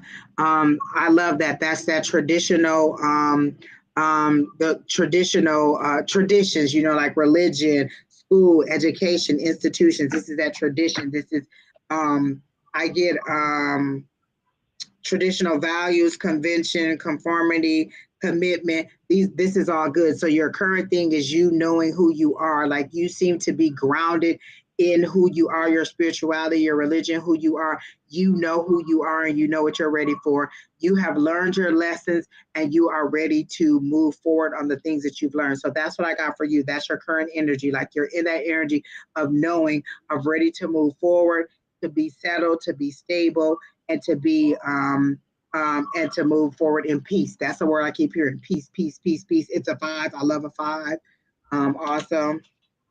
Then trying to be the best person. Oh, exactly. So then for your your potential, your what is it? You oh, your path. Your path, I got the Knight of Cups, which is, oh my gosh, romantic proposals. Uh, So again, someone's coming in with a cup of love. And that's why I heard you may not be ready, but you will be soon. So this is someone coming up. This is your path. That path is taking you to love. Like they're saying, self-fulfillment. Once you get to the point where spirit thinks that you've healed enough and you're ready to move forward and you're open enough, this is a path that you're going in. So your path is love. Someone coming in with romantic intentions, and so that's good. I like that. It's the night. Is it the night? The Knight of Cups, yes. Coming in with a cup of love.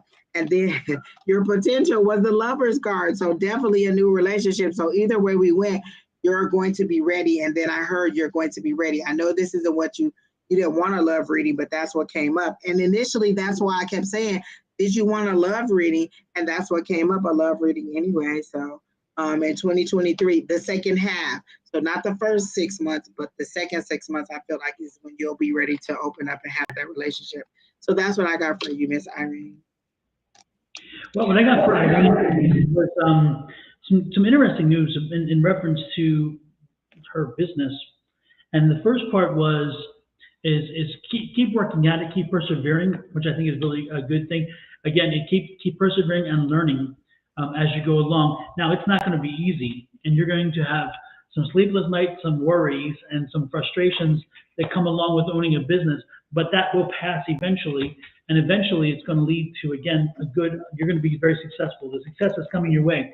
The one thing that they suggest to you, though, is that look at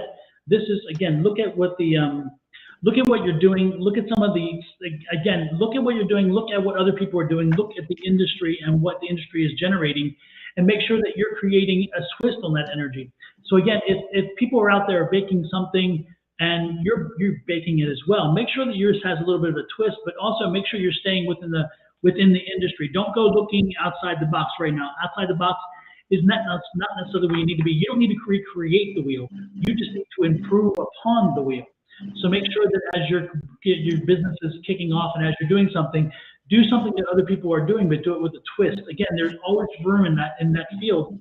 And what I'm seeing again is that you will have some spots where you question yourself, where you think, hey, am I ready for this? Did I make the right decision?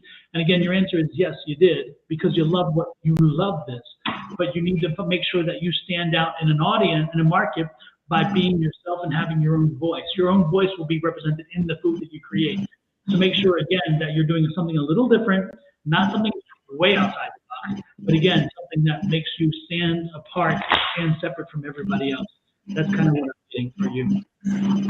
Miss Irene, do you do something with lemon or mint? As Don kept saying, something with a twist. They kept showing me lemon or mint, like something. One of your top sellers or top things that people recommend, does it have something to do with lemon or mint or both of those together? There's something that you do, and I get a refreshing breeze. So whatever it is, it's very refreshing. Like when they taste it, it tastes like it gives them like kind of like when you bite into a York peppermint patty, that like whatever you do, it gives them a sensation. And so that was the one thing I wanted to say. So there's something about lemon and mint or something that you're doing, or if that's something that you're considering, or maybe that's something that you should consider, because I keep hearing top seller with lemon and mint. And then I get that cool breeze in my face, just like a breath of fresh air. And then that York peppermint patty feeling. But then also the one thing that I wanted to, she said lemon pound cake. Yes. Okay. That's I was having. Okay, lemon pound cake. So I got something about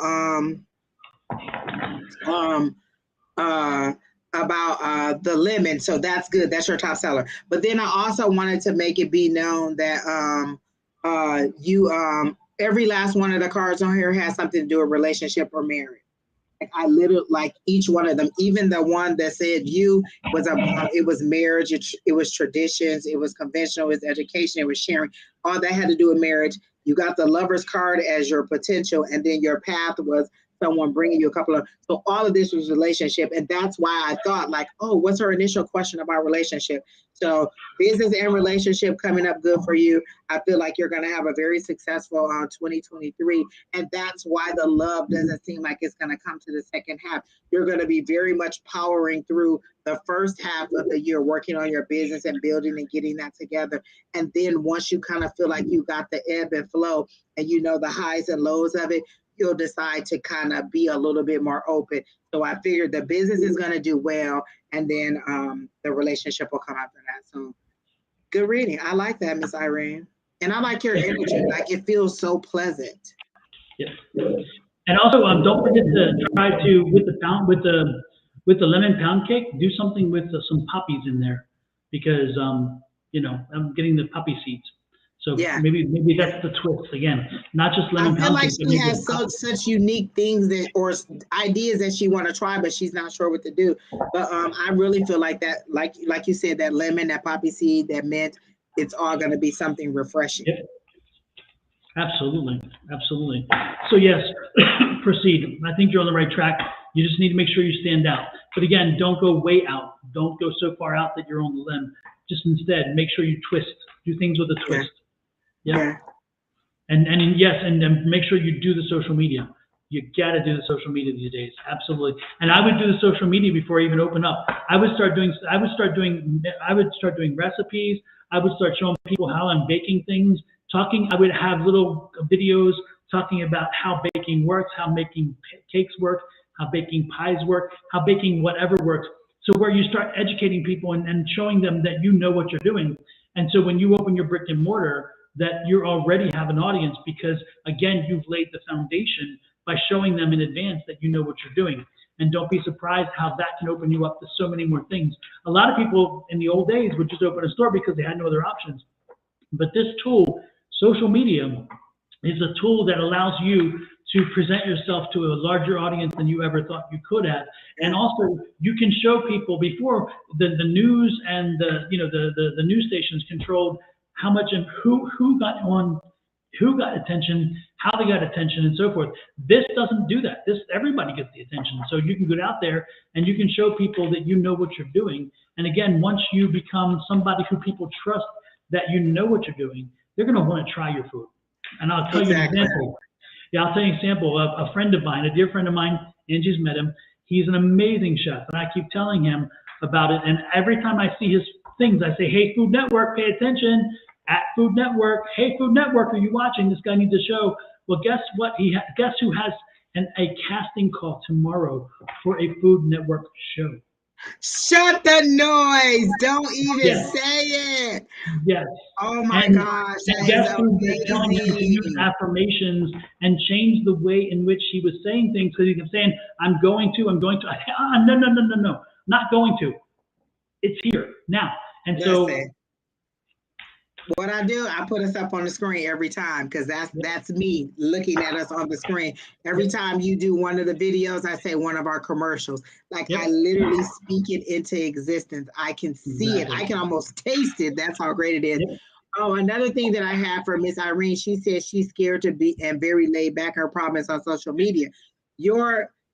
I feel like once you get into your technique and you start baking, then you're very laid back.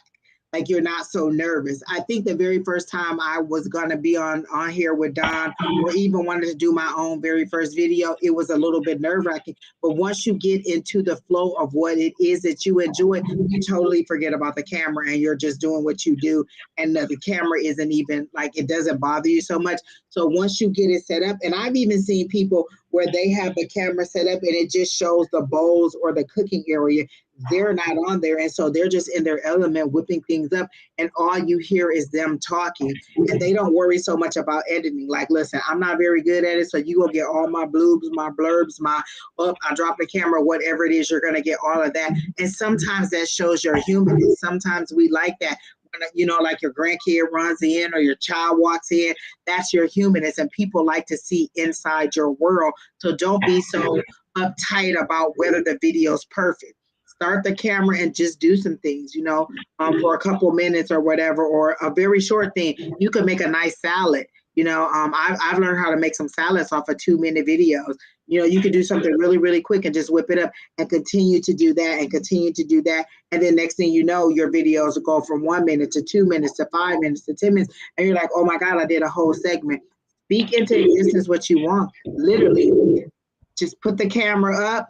Buy a little stand, put the camera up where it shows down over what you're doing, and then just do what you're going to do. Have all your ingredients ready so you don't have to edit. I'm not good at editing, so listen, you're going to get what you get on my videos.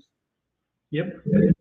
And the most important thing is when you start talking, you'd be surprised. It is amazing. Angie and I both have experienced this as well as so many people, is that when you just start communicating about something that light bulb comes on and this camera and everything else goes away because you are talking about something that you know.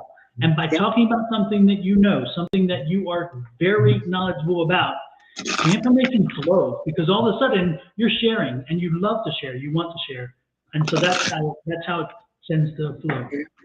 And I love being on here with someone else. I like being on here with Don. I like being on here with the ladies on Sunday. I like being on here because it's basically like talking to a friend or talking to, a loved one. You're just literally talking back and forth and literally the camera disappears and it's just whatever it is.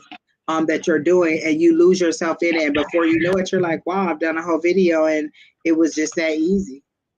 There's times where Angie and I go for hours and hours and hours, and we forget when we get off. We're like, how can it be that long? We never, but it didn't feel like the hours as we were doing them because the hours just passed.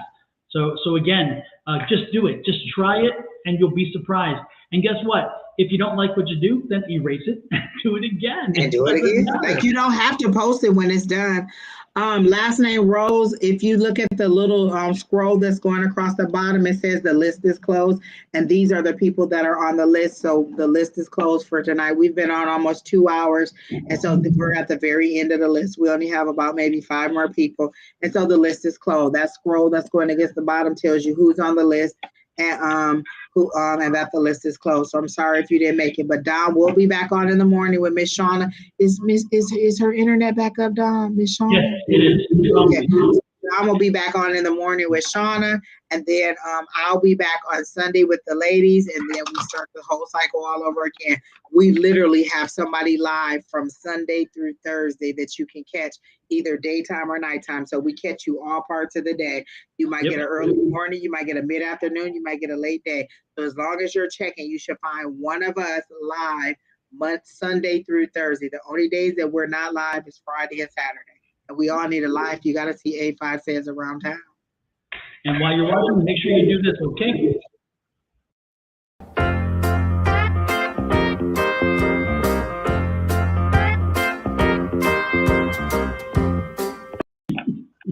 Oh, she says she's in Bali, Indonesia. Oh my God. So what time of day is it there?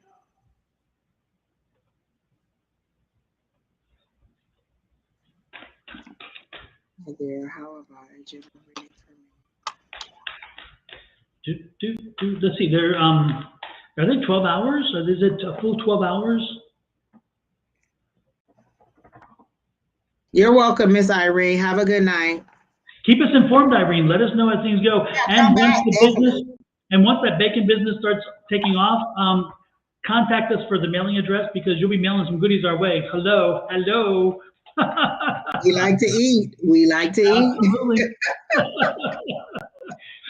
We'll spend 30 minutes on one talking about food, just over and over and over again. Exactly.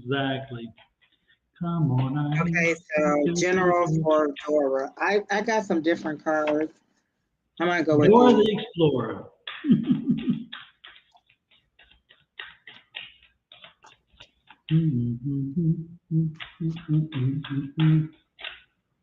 I can taste those poppy seeds and the lemon now. I'm serious, that's in my mouth. I can taste now the lemon pound cake with some poppy seeds. Oh my God. Exactly. I could, that lemon was strong. I could smell it, I could taste it. And then that mint was just like a breath of fresh air. And I was like, if she's not considering, then they're telling her this is what you should consider. So definitely.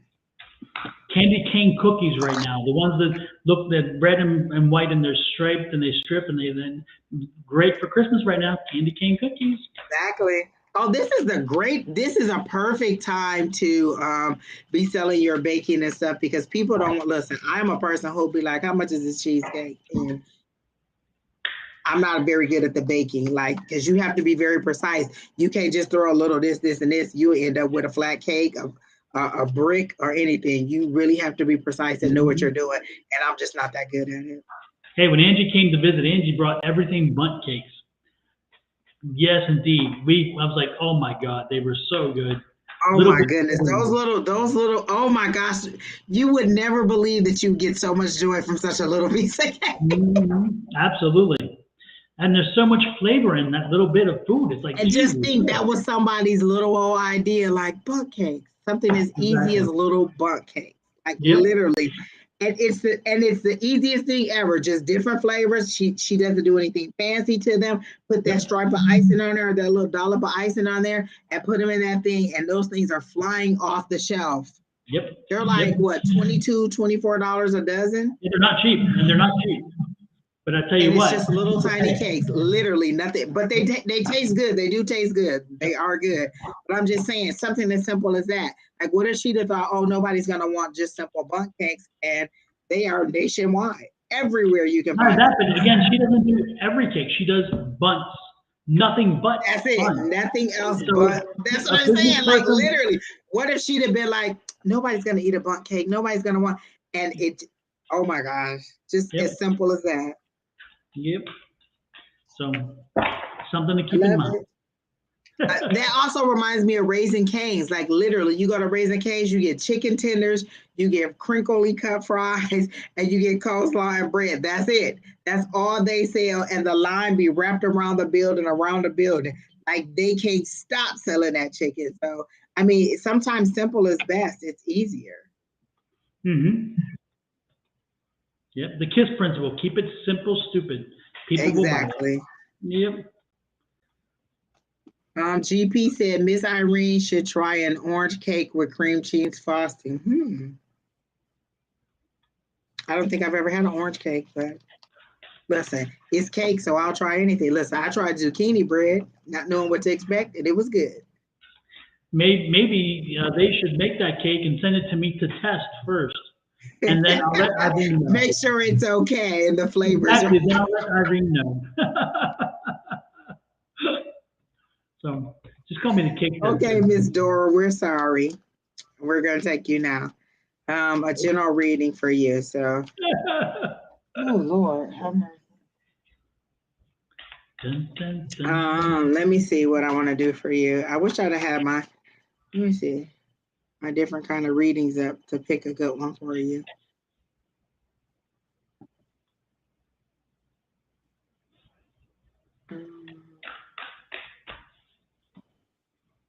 I thought I messed something up. I was like, oh my God, Don, what did I do? But I'm back. If you have something, Don, you can go ahead because these cards are falling all over the place. So either I don't need to use this deck or I don't know. But let's see. Hmm.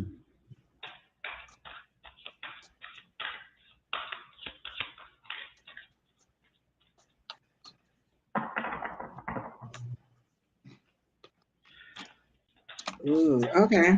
Oh, this isn't bad. So I asked what your current situation was, and I got the Six of Swords. The Six of Swords is transitioning. You're transitioning from turmoil and rough water. So this is water. This is rough waters, like the waves are turbulent, and it's taking you over to a calmer side, to something that is a little bit more stable and sound. So that's what I got. And if that wasn't enough, then I got the Wheel. That's a transition from the old to the new. That's ending one cycle and stepping into another cycle. Like there's no time in between. You see how she's in the middle? That one leg is back, leaving that one world, and the other one is stepping into the new world. So you're doing two things at once. You're leaving an old thing behind, ending one thing, and you're stepping into your new thing. And then this is that saying that whatever you're leaving behind was rough, and what you're going into is better. So I feel like whatever you have been going through seems very heavy, because they're showing me the 10 of Wands. It's really heavy, and they're showing me the 9 of Wands. So you're right at the end. They're saying, hold on, make it through. You're right at the end of it if you just hold on and endure it. You're ready. You're really ready to give up. Like I literally feel like you're throwing up your hands in frustration and like, I just don't know what else to do. And they're saying, just endure it a little bit longer, and you're about to transition to something better, what you've been hoping for. So continue to hope for those things. Continue to see those things in your mind's eye. Believe in those things. Set those intentions for the things that you want. They are coming. This was a very tough journey for you, and you are moving into something better. Did you make a major move across the country and you didn't like it? Like, I feel like you made the move and you didn't like it. Is this that lady that was going to move with her kids and her husband, and she had the older son who we thought was going to be the problem when she moved? So I don't know if that's her. If so, she'll confirm it for me. But Miss Dora, I feel like you made a major move from one state. No, not get. I don't know what that means. Or not again. Okay, I don't know.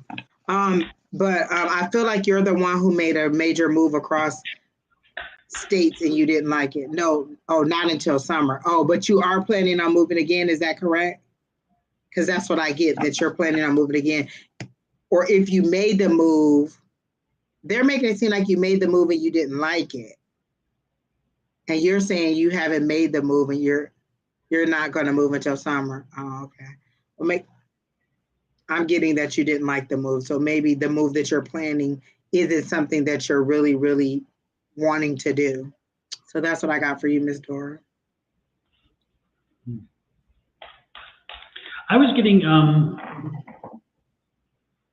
getting like a spirit of like a grandmother grandfather energy. A group, two of them. Oh my gosh, Don, I didn't even get hot. Yeah, I'm getting like a grandmother and grandfather energy. Dora, did you have a grandmother and grandfather who has passed over? Were they husband and wife? I think they're husband and wife, and they went about the same time. Is this the time of year that they passed? Is this like an anniversary or celebration of their passing?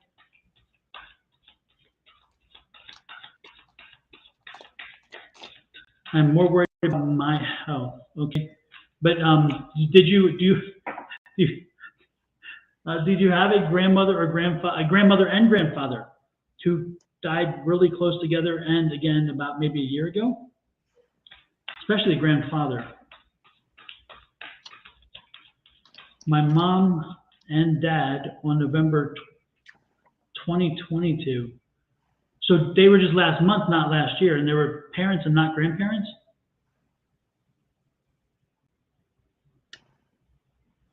Is that right? Mom and dad on November of 20, so just last month? Wow.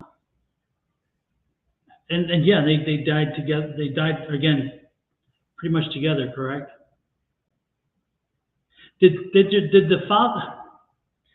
Did the male have anything to do with the female's death, or was it, again, it was just the timing, or she went first?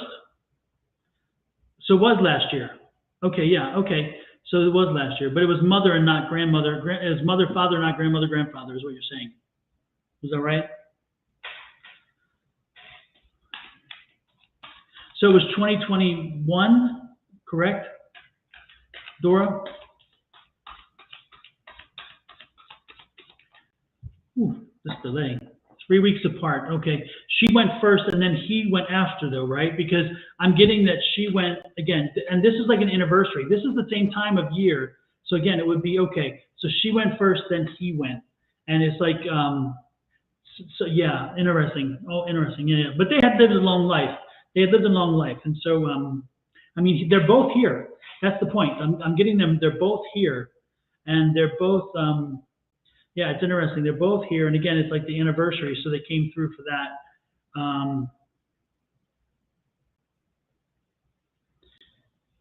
And they're just wanting to let you know that they again, they're whole, they're healthy, they're together again, and that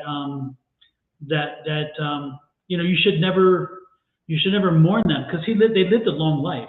They lived a very long life, and they were very, again, they were contented and happy. So know that when you talk about them, celebrate their life, celebrate their existence. Don't focus on their passing. Don't focus on anything else, because they're whole again and they're together again. So know that they are here and that they love you.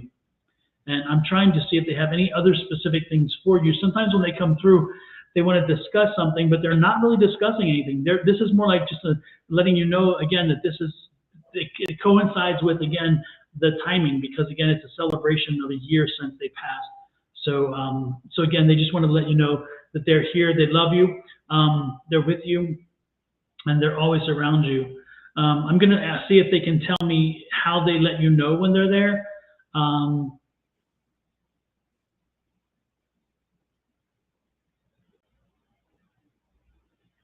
He's telling me that there's like a rapping. He does a rapping sound, like a tapping sound, that that you'll hear it. You'll hear tapping.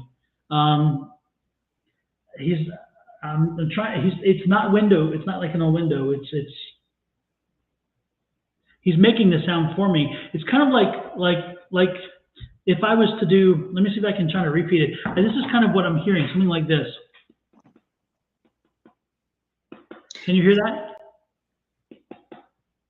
Is it like a wooden spoon on a desk or a counter? It's a wood sound. It's like three knocks on a wood, and it's like boom, boom, boom. And it's strange because it has no meaning to any. It doesn't come from anywhere. That's why it's so unique.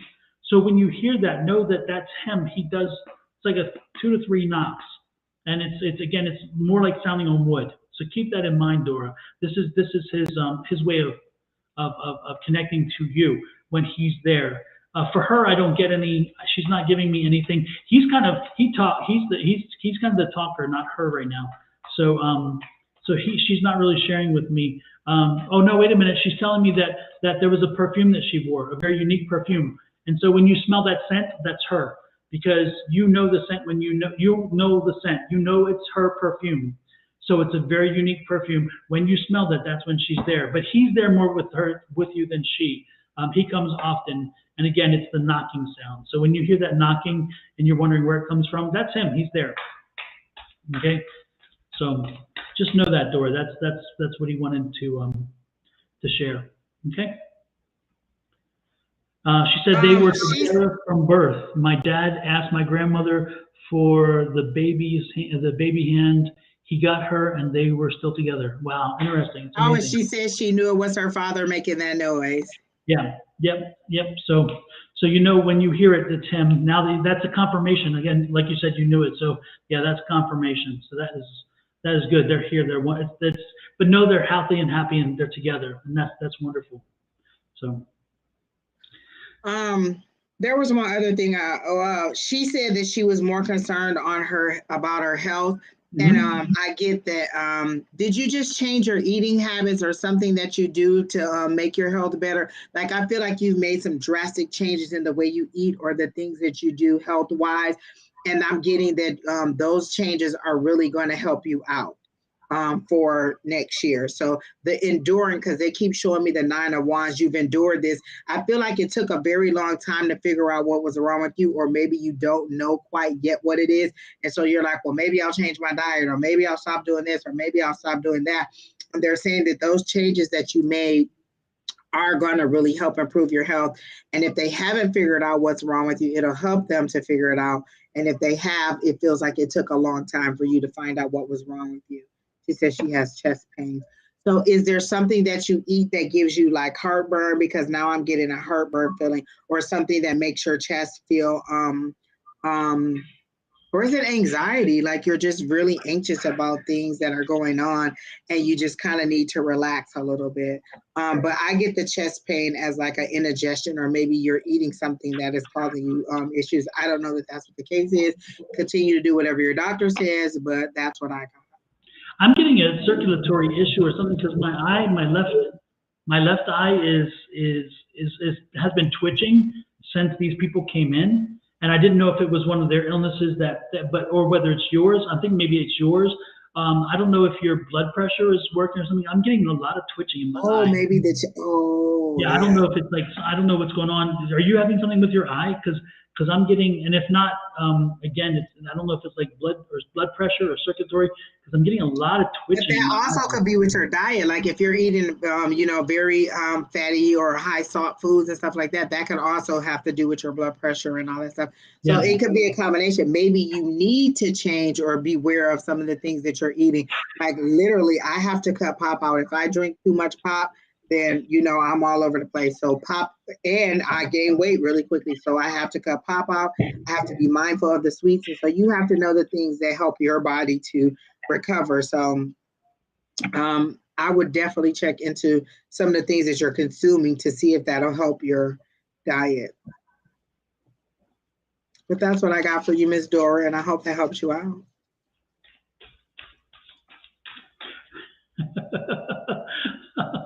Hey, I just got one other funny thing, Dora.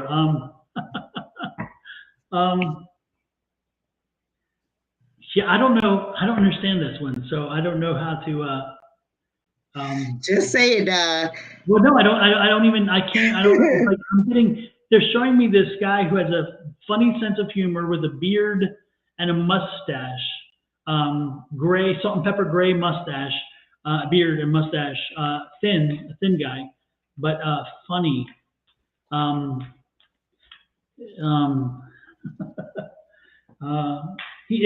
you married, or is that a child, a son of yours, or is that a husband? Because again, they're showing me this guy, and he's like, I don't know, and he has a good smile to him, but he's kind of like, but there's something about something. Did they like him? I hate to say it that way because I don't. It's out in public, but take that back. Don't go there because But it's they're for some reason they're showing me an image of a guy who is again beard, salt and pepper hair. We are getting divorced. Oh, okay, that's why. So maybe they don't like it. Yeah, they brought me to. Yeah, they were bringing me that image for some reason, and I was like, why were they bringing me that? And yeah. Was he funny? Does he have a good sense of humor? Because I'm getting they're either that or they're making fun of him. I don't know which it is, but I'm getting they're happy he's leaving. Yeah, or exactly. Maybe they're happy that this is probably the way it needed to be. I don't know. It's very strange, but I'm getting a happy feeling. So I thought maybe he was a happy person or a funny person. So yeah, okay. so you're getting divorced. Wait. Okay. Dora, are you the one whose dad had the knee problem? Had the knee surgery earlier this year? Well, no, he died last year. Or sometime last. Like, I feel like both her mom used to come in and her dad. Her mom used to come in, and then one day I kept getting something about a knee pain, and she was like, "Oh yeah, she's sitting next to my dad." He said, sometimes he's funny, but my family didn't like him. That was my ex. Okay. So, so then I guess they're happy I think they're happy then that the situation is ended because I'm getting a happy feeling. I thought maybe that he made them happy, but I guess it's the other way around. The situation's made them happy. How about Rachel? Does Rachel ring a bell? Is there a name Rachel there? Because they're mentioning Rachel. Do you have a sister named Rachel? Was that the mom's name? I swore the mom used to, and maybe it's a different Dora, but there was a Dora, and I thought her mom used to come in on the live too. I don't know. I'm getting Rachel. That's her daughter. Rachel is my daughter. Okay, because I'm getting Rachel too. That's the name they were giving me, Rachel. Okay. Wow. Okay. Rachel, they're telling me that Rachel's happy. Rachel's kind of happy that this is happening, apparently. So again, it seems like the family. Okay, that's what it was. Okay, I'm like, I know that this. Okay, so Rachel is the daughter who usually comes in, and Dora is the mom.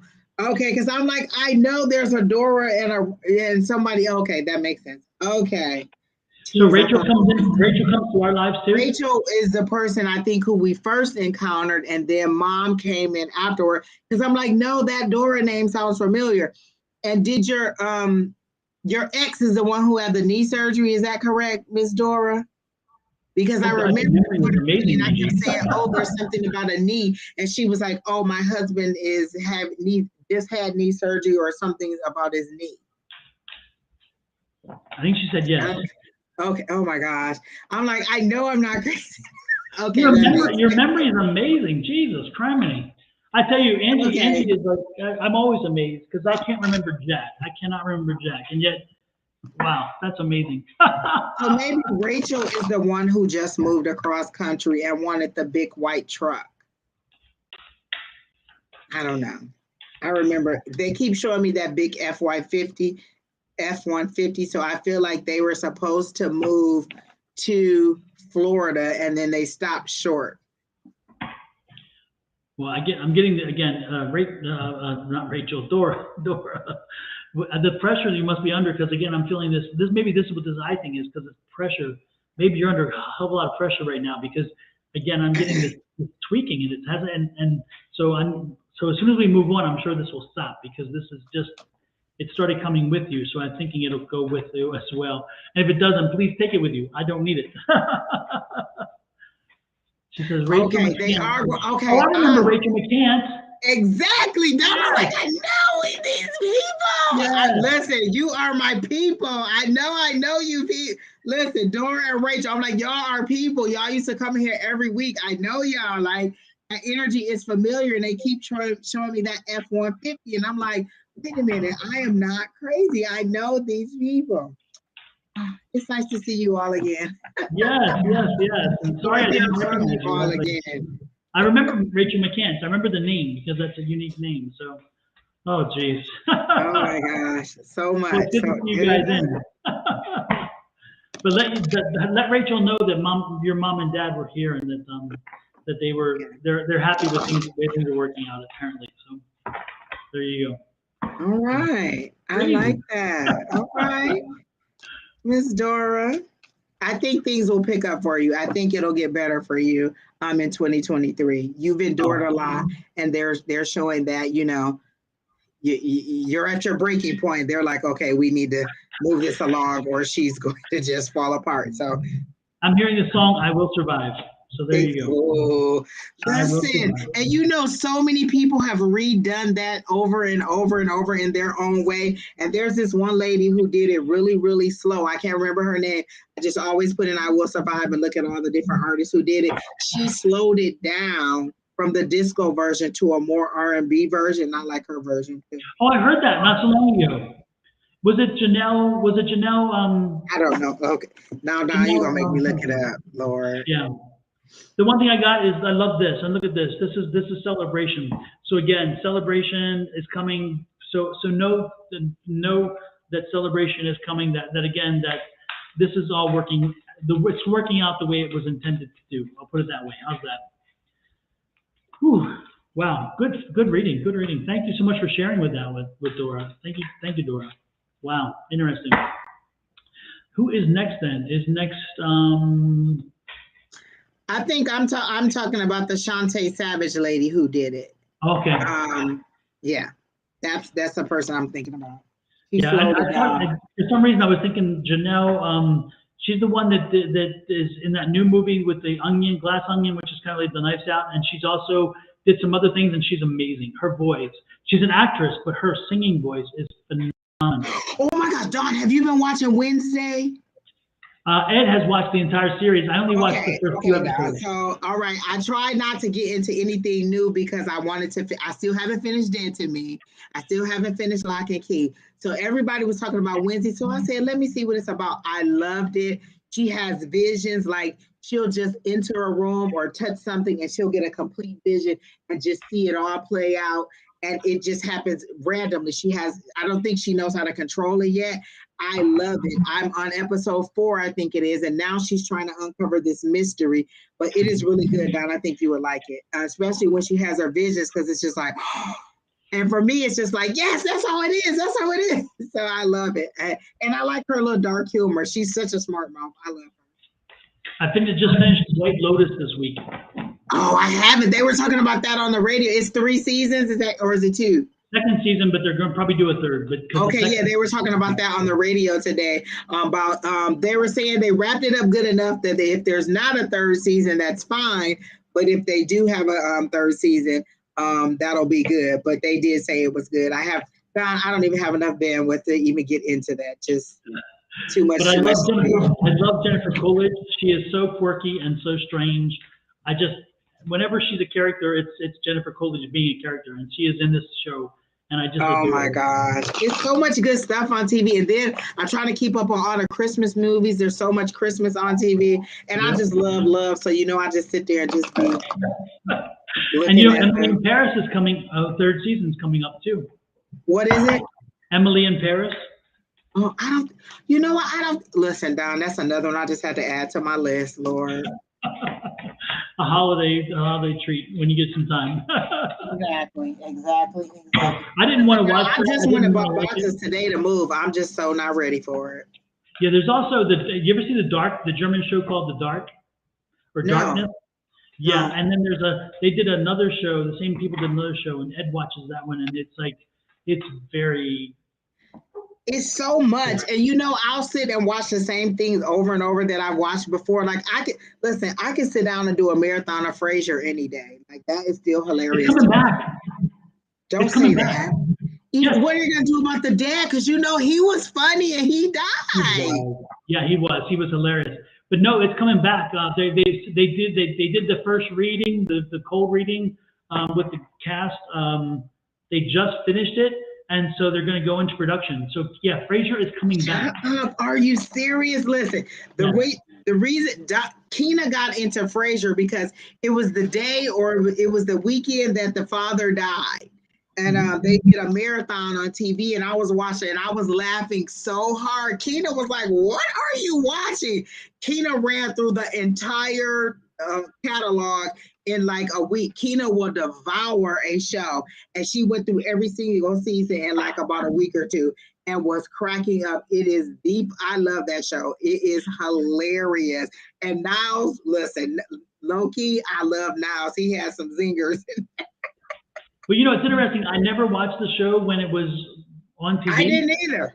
And then in reruns, I saw it one time, and I thought, well, this is kind of clever. And I avoided it because I didn't like the character that he was in of course, in Where Everybody Knows Your Name. What's that song? What's that song? Cheers. Cheers. And yet, when I watched it, I thought, God, he does it so well, though. He's such a obnoxious little shit. My gosh. It is so, and listen, I had a friend, she used to be like, I gotta go. Like, she would come visit you, and I think Frasier came on like 6 to 7 or something like that. She'd be like, I gotta go, Frasier coming on. I'd be like, for real, Frasier? Like, whatever. And then I caught it, that marathon, and when I say I was cracking up, I have been hooked ever since. I love me some Frasier. Yeah. You know, the same thing with Big Bang Theory. I never watched it when it was live and when it was done regular. And then I watched a few reruns with Ed, and I'm like, God, this is clever. This is funny. Listen, I watched it while it was on. I wasn't very, consistent with it. But the reason I got into it is because he was from Roseanne. He was the boyfriend of Roseanne. Yeah. That was the whole reason why I watched the show. I was like, oh, let me watch this, and I watched, and that's why I got into it. Well, and the daughter, Roseanne's daughter, came on the show too. Remember, and she played. I remember his mom was the sister, Jackie. Lori Metcalf. Oh my goodness, she plays that mom so good. Yes. I love her. You want to hear some trivia? Guess who plays young Sheldon's mom? Ooh, wait. I see. Wait, who is she? Lori Metcalf's daughter. Oh, really? Yes. Lori Metcalf plays the mother for Sheldon in the original, and her daughter plays young Sheldon's mother. Oh my gosh, that is so neat how I would have never known that. Yeah. Oh, see Crazy. Little things like that you would never know. Yes. No, I love that show. And I love that. I love Big Bang Theory. I don't know. I just love it. It is so clever. It's just funny to me. I like it. Like, I like simple stuff like that. That's not so hard for you to, you know what I'm saying? That, like, I used to watch This Is Us, and I stopped. It was so emotional. You were crying every week. It was so deep. It was so dramatic. And I was like, I just can't go through this much emotional highs and lows for 1 hour every week. And so I stopped watching it. I never finished it because it was so emotional. And then Crock Pot took me out. I watched it at work, and I was just boo-hooing like a fool. I had to go on a break. I was crying so hard. Oh my goodness. Yeah, no, I there's certain shows like right now, as you know, I talked about before, Ghosts. I love Ghosts. It is actually ranked the #1 new comedy for the last 2 years. It is hilarious. Really? Yes, it is so funny, and it's on tomorrow night. It's on Thursday night. I tried to get into it. The first season was just okay, and I went back and forth. Like, I would watch it, then I stopped, then I watched it and stopped. So maybe I just need to get through that first couple episodes and get further in, and it'll be better. Yeah, I love the wealthy woman. I love that character, the woman who plays that. She plays it so well. And then I also love the daughter, because the daughter was Reba's daughter. It was. The blonde, she was Reba's daughter. You see, Reba has a new show coming out called The Hammer. She's gonna be a judge. She's also on Sky, something Big Sky or something. Yes, my friend was telling me about it. She was like, she must be in 2 shows. I love Reba. She is funny, and she was funny on Reba. That was a nice cast too. Yep. And it's in Houston, Texas. when I was in Houston, Texas. Oh, and they were football to the max. I used to be like, yeah, you can tell this Texas because it's football. Have you seen the boyfriend, the husband of the daughter? He went on to what is it, Anarchy? No, it was. He's also on Dead to Me. Shameless, he's a love right? interest on Dead to Me. And he was on was it Shameless? He was on too? I don't know about Shameless, but I know he was on Dead to Me. I was like, wait, that's Van. Yep. Well, after you see him on Ben, after you see him on Shameless, I forget which season it is, one of the episodes, you will then, from that point forward, call him Big Ben. Oh, okay now. You see a lot more Ben than you ever think. Oh. Yes. Yes, indeed. So with that said, let's get a love reading for, what's her name? Is it Miss Bic, B-I-C? There you go. All right. I've been shuffling these cards, so they should be pretty shuffled up good. So now I'm going to get some good energy for you, Miss Bic.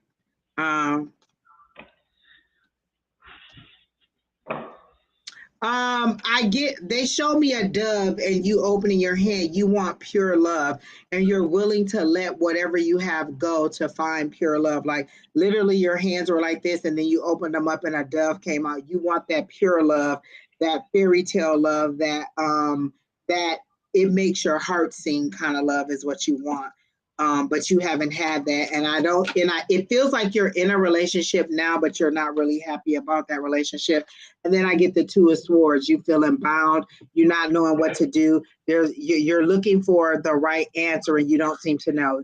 See how she's all tied up and she doesn't know what to do. Usually it's two swords and they do swords with birds on here. And so you feel bound up. I do feel like you're in a relationship and you're teeter-tottering between should I go, should I stay, should I go, should I stay? And it seems like you're getting more into go, go, go, go. So that's what I got for you on that part. And then I'm going to try to get another one. Hey, Miss Crystal, she says she's back. Where did you go that fast? One more for you for love, Miss Bic. So I feel like you want a very romantic love, but that's not what you're getting. You're very frustrated and bound up and not happy in this, if you're in a current relationship. And they make me feel like you are, and that's what it is. You don't know what to do. She says she's not in a relationship, but did you just end a relationship? Because they make it seem like you're tied up and you don't know what to do. It could be a work relationship, but I got, just a crush. Nope. This feels like somebody that you were in a relationship with and you didn't like it. But then this is you waiting on your ships to come in. I heard that crush, I don't think he's the one. There is someone coming, but it doesn't seem like it's that crush. You're waiting on love to come in. This is that 3. You've planned, you know what you want. Like you've set your intentions or you know in your head what kind of love you want. And this is you just waiting on it to come for you. You're saying that you're not in a relationship, but they made me seem like either you just left one or you weren't happy about something. You can go ahead, Don.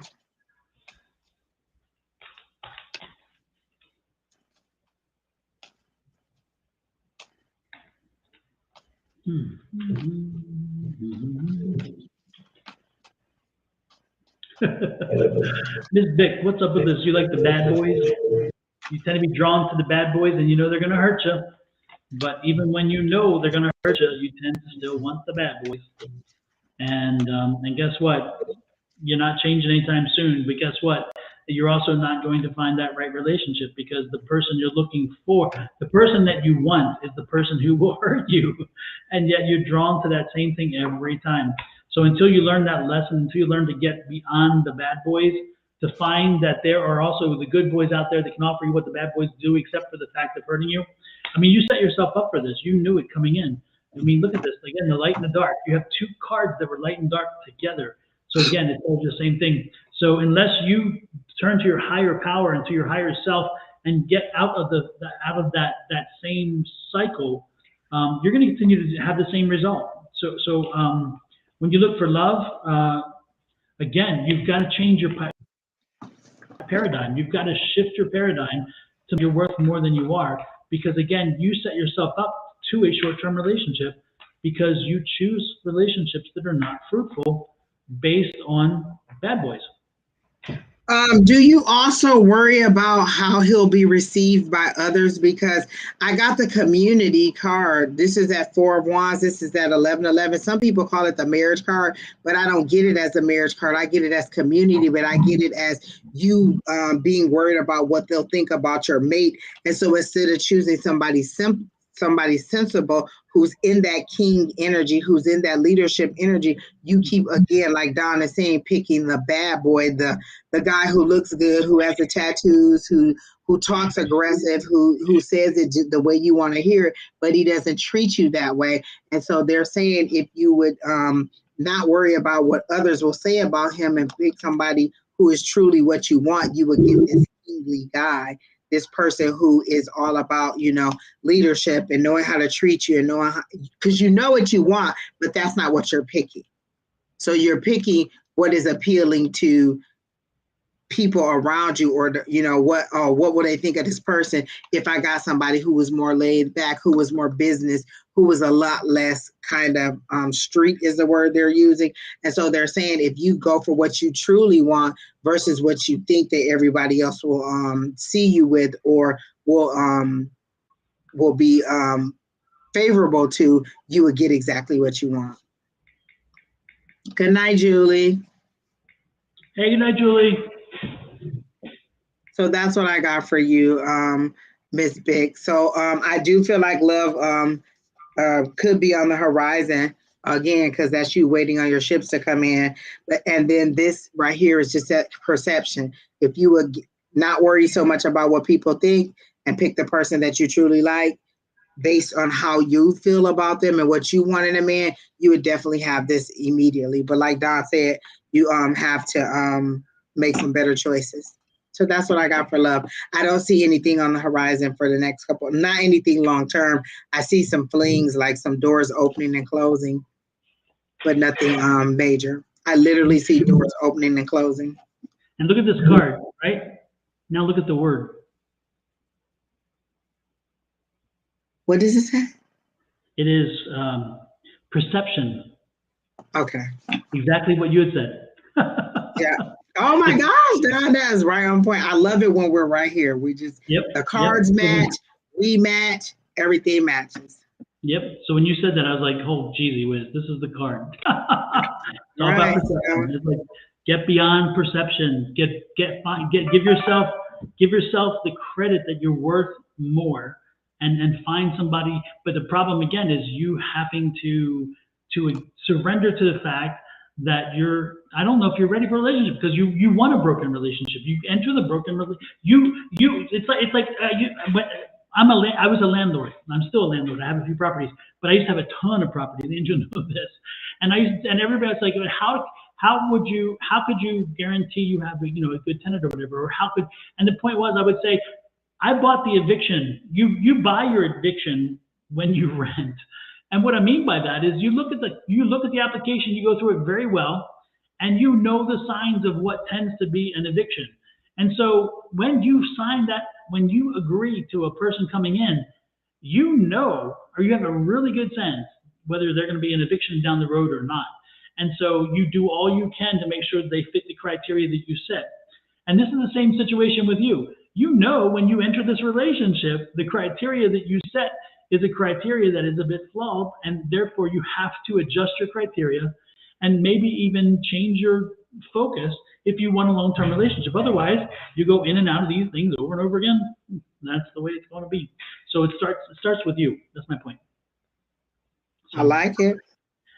So that wasn't necessarily bad. It just means if you want it, you have to change the way that you look at the people that you want. If you want something different, because if you want to keep doing what you're doing, you'll get the same results.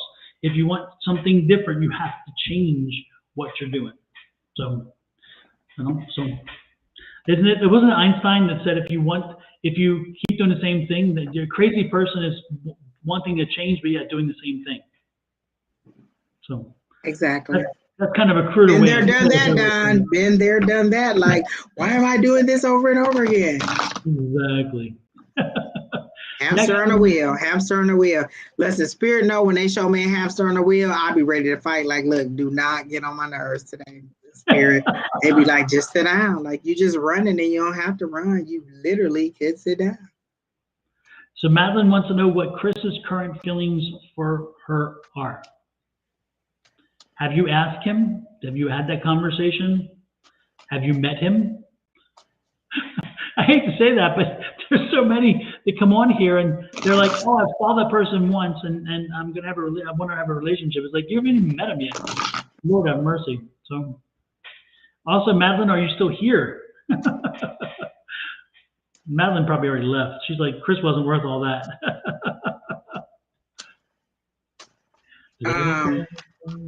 She hasn't said anything, and she was on YouTube, and YouTube is usually a little bit faster than. Actually, that may not be true because I'm looking at YouTube, and Miss Bick is still up on the screen on my TV, and we just changed it to Madeline, so maybe Madeline doesn't know. Maybe so. Yeah, because Miss Bick just said thank you, so yeah, there's a delay there. There's a delay. Madeline, That's why I put it on TV. I'm not getting any energy anyway on this person. So Don, you may be right. Are you in a relationship or is she just wondering if he kind of sort of likes her out the corner of his eye? Because I don't get any energy between them. There's no sparks. It feels like a flat line to me. So I think you're wondering if he likes you or if he has any romantic feelings for you. And whether you're here or not, I'm just going to go ahead and do the pendulum. So does Chris have romantic feelings for Madeline? Or Madeline? And I'm getting a no almost immediately. So no, he doesn't have romantic feelings for you. Is Chris aware that Madeline likes him or her? And I got a yes, that Chris is aware that you like him or her, but I don't get any romantic feelings for you in that way. When I asked, does he have romantic feelings for you? I got to know.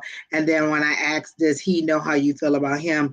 I got a yes. So I'm not getting that there is the same feeling going back and forth. And that may be why you're asking, wanting to know, should you keep flirting with this person or if you think that you're flirting with this person or whatever. But I don't get that there's a connection there.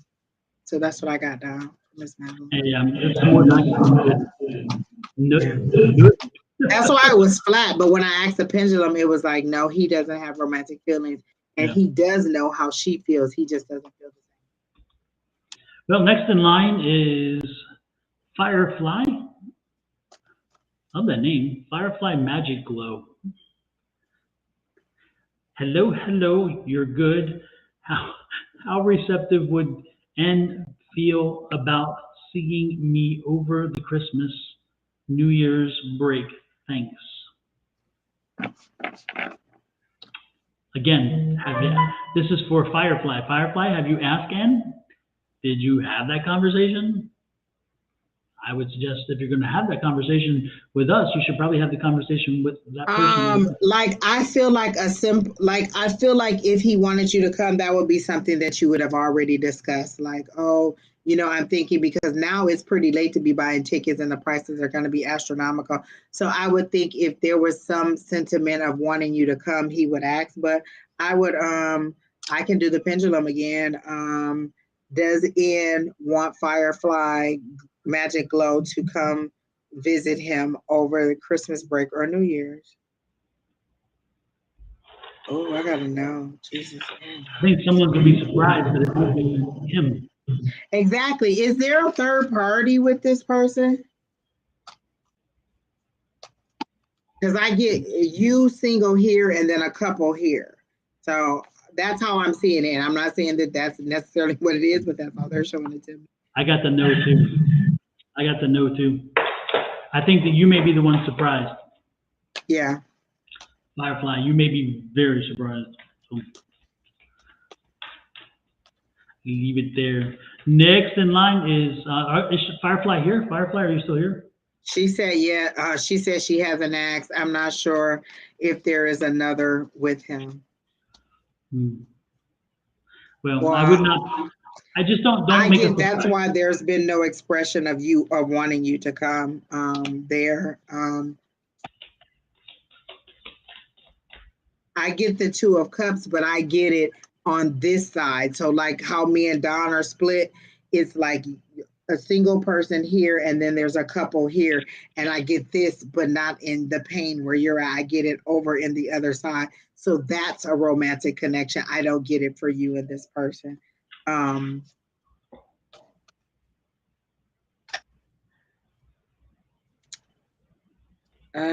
And then the Hanged Man, I got, you're basing a lot of your future decisions on what the outcome of your relationship is going to be. Like, should I move where he is, or ask him to move here? Should we get a place together? Like, you're basing a lot of your future decisions on what the outcome of this relationship should be.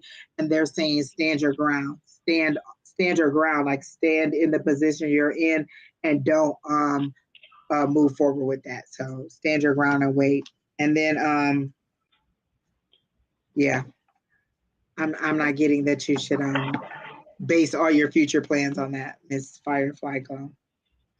So that's all I got. Yeah. Sorry.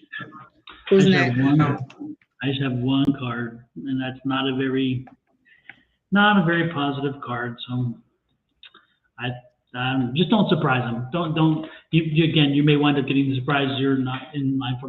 If you're gonna visit, go visit. Have the call. I would also just be like, so what are you doing for Christmas? Are you going to be visiting family? Blah blah blah. Just kind of gauge what he's going to be doing, and then was like, oh, were you thinking we should spend time? Like, you can slip into that conversation very slowly by, again, what are you planning on doing for Christmas, or are you going to visit your family, or blah, blah, blah, anything like that to get it started. And then, kind of walk it through to, did you consider coming to see me or us spending Christmas together?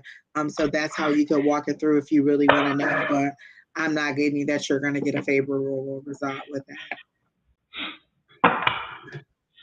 Hopefully that helps you at least navigate the situation. That's the most important thing. Next in line, and again, I think by asking the question, I think you kind of probably sensed something yourself. Otherwise, probably the question would not have been answered the way it was, or asked the way it was. Next in line is Paula Black. Would like to have an ancestor and spiritual reading, please. Okay, so immediately my guides are like this, because there's some dishonesty here. My guides are not wanting to budge, because I there's some dishonesty here.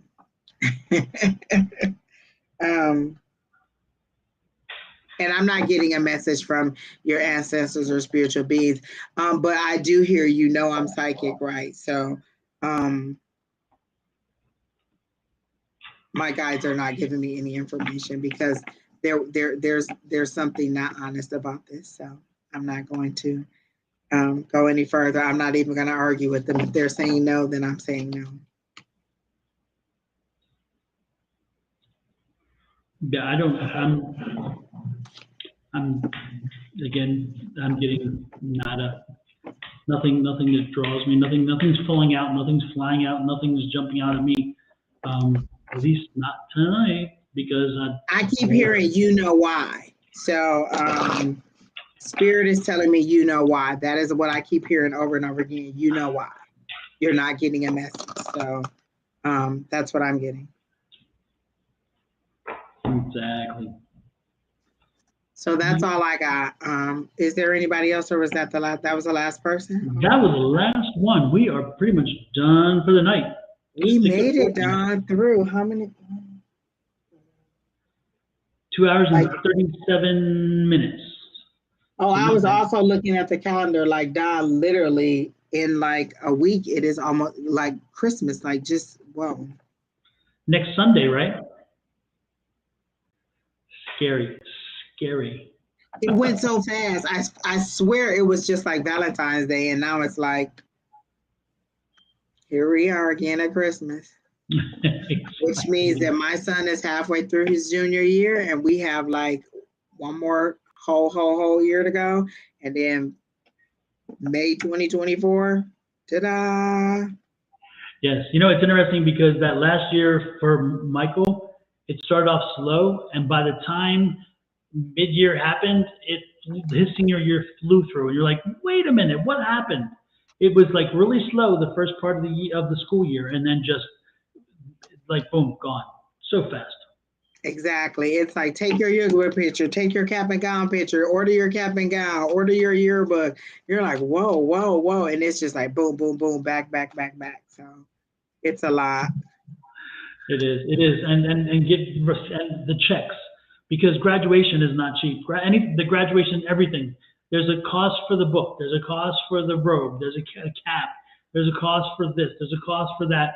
There's a cost for even thinking you're going to graduate. There's a thinking cost. I mean, it's like, just give me a break. They charge you because And last I checked, Brandon's yearbook was like $75, maybe $100 now. Every year I feel like it go up, but and I'm like, Brandon, do you want one? Nope, he doesn't want one. So I think I got 9th grade, and then I want to get 12th grade. Like I try to get those milestone years since he doesn't care about the years in between. So I really want to get his senior one, but Brandon could care less. Michael was the same way. He didn't want any of them. He's like, nope, not interested. And I'm like, Michael, down the road, nope, don't want them. I'm like, whatever. He didn't even want to go to graduation. He was like, I don't want to go. And I'm like, no, you're going. He's like, no, I don't want to go. This is the culmination of everything we put into you. We're going. Exactly. I'm like, this is our celebration too. Yeah. If Brandon don't want to go, I will be accepting that on Brandon's behalf. Yep. The only thing is walking across that stage when they say Brandon here. Exactly. Once Michael got there, and once he went through the process, he was happy he did, and he was celebrating with all his friends, and he felt good. But we had to drag him to that point of you're going to your graduation. It's like, this is not an option. He's like, I don't want to go. No. You're going. You are going. It's crazy. No, actually, Sarah, we didn't miss you. You did not make the list. Unless I missed something, I don't see your name on the list. I don't recall her name being on the list. And I don't recall that name from almost 3 hours ago. Yeah, the list is rolling across the screen, Sarah. Your name is definitely not on the list. So no, we did not miss your reading. You did not make the list. And therefore, I come back tomorrow morning or come back on the Sunday with Angie. Angie, will be back here Sunday. 3 p.m. Mountain Time, I think is right, Angie, is it right? And then she'll be back also, and then Monday, Shauna's back, and then Wednesday and Thursday, I'm back with Angie and Shauna again. So there are other options, but unfortunately, this is not the night. And I think I just lost Angie. So on what list you say? The list is at the bottom of the screen. If you look on the bottom of the screen, it shows the list. And again, it was a list of people who came in earlier and asked for a reading, and then they were added to the list. So that's the list that's the list we're speaking of. So unfortunately, again, you did not make the list. You didn't come in early enough. So that's it. I'm here, but the camera, I know I see it, Angie. The camera is not working because I can hear you, but I can't see you. So technology is crazy. With that said, so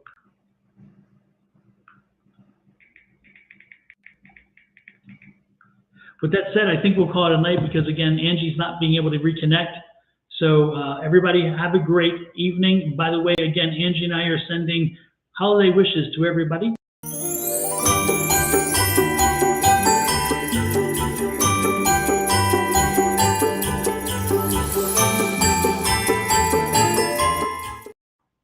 And as we head off with Angie taking a dramatic exit there with the camera going bad, we're going to give Angie this one.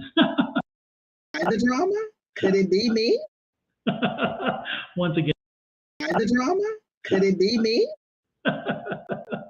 So as we leave this night, as you head off to sleep, for those of you who are in this part of the world, most importantly, make those affirmations. Tell the world what it is you expect. Tell the world what is coming your way. Make sure you're sending the positive energy out there, telling the world what is coming to you, and you will get it in return over time. Remember, mean what you say what you mean. Do not let this be frivolous. And more importantly, don't take something to bed with you that you can't sleep on. So again, do not hold on to things. What do we do? What do we say? Let them go. Let it go.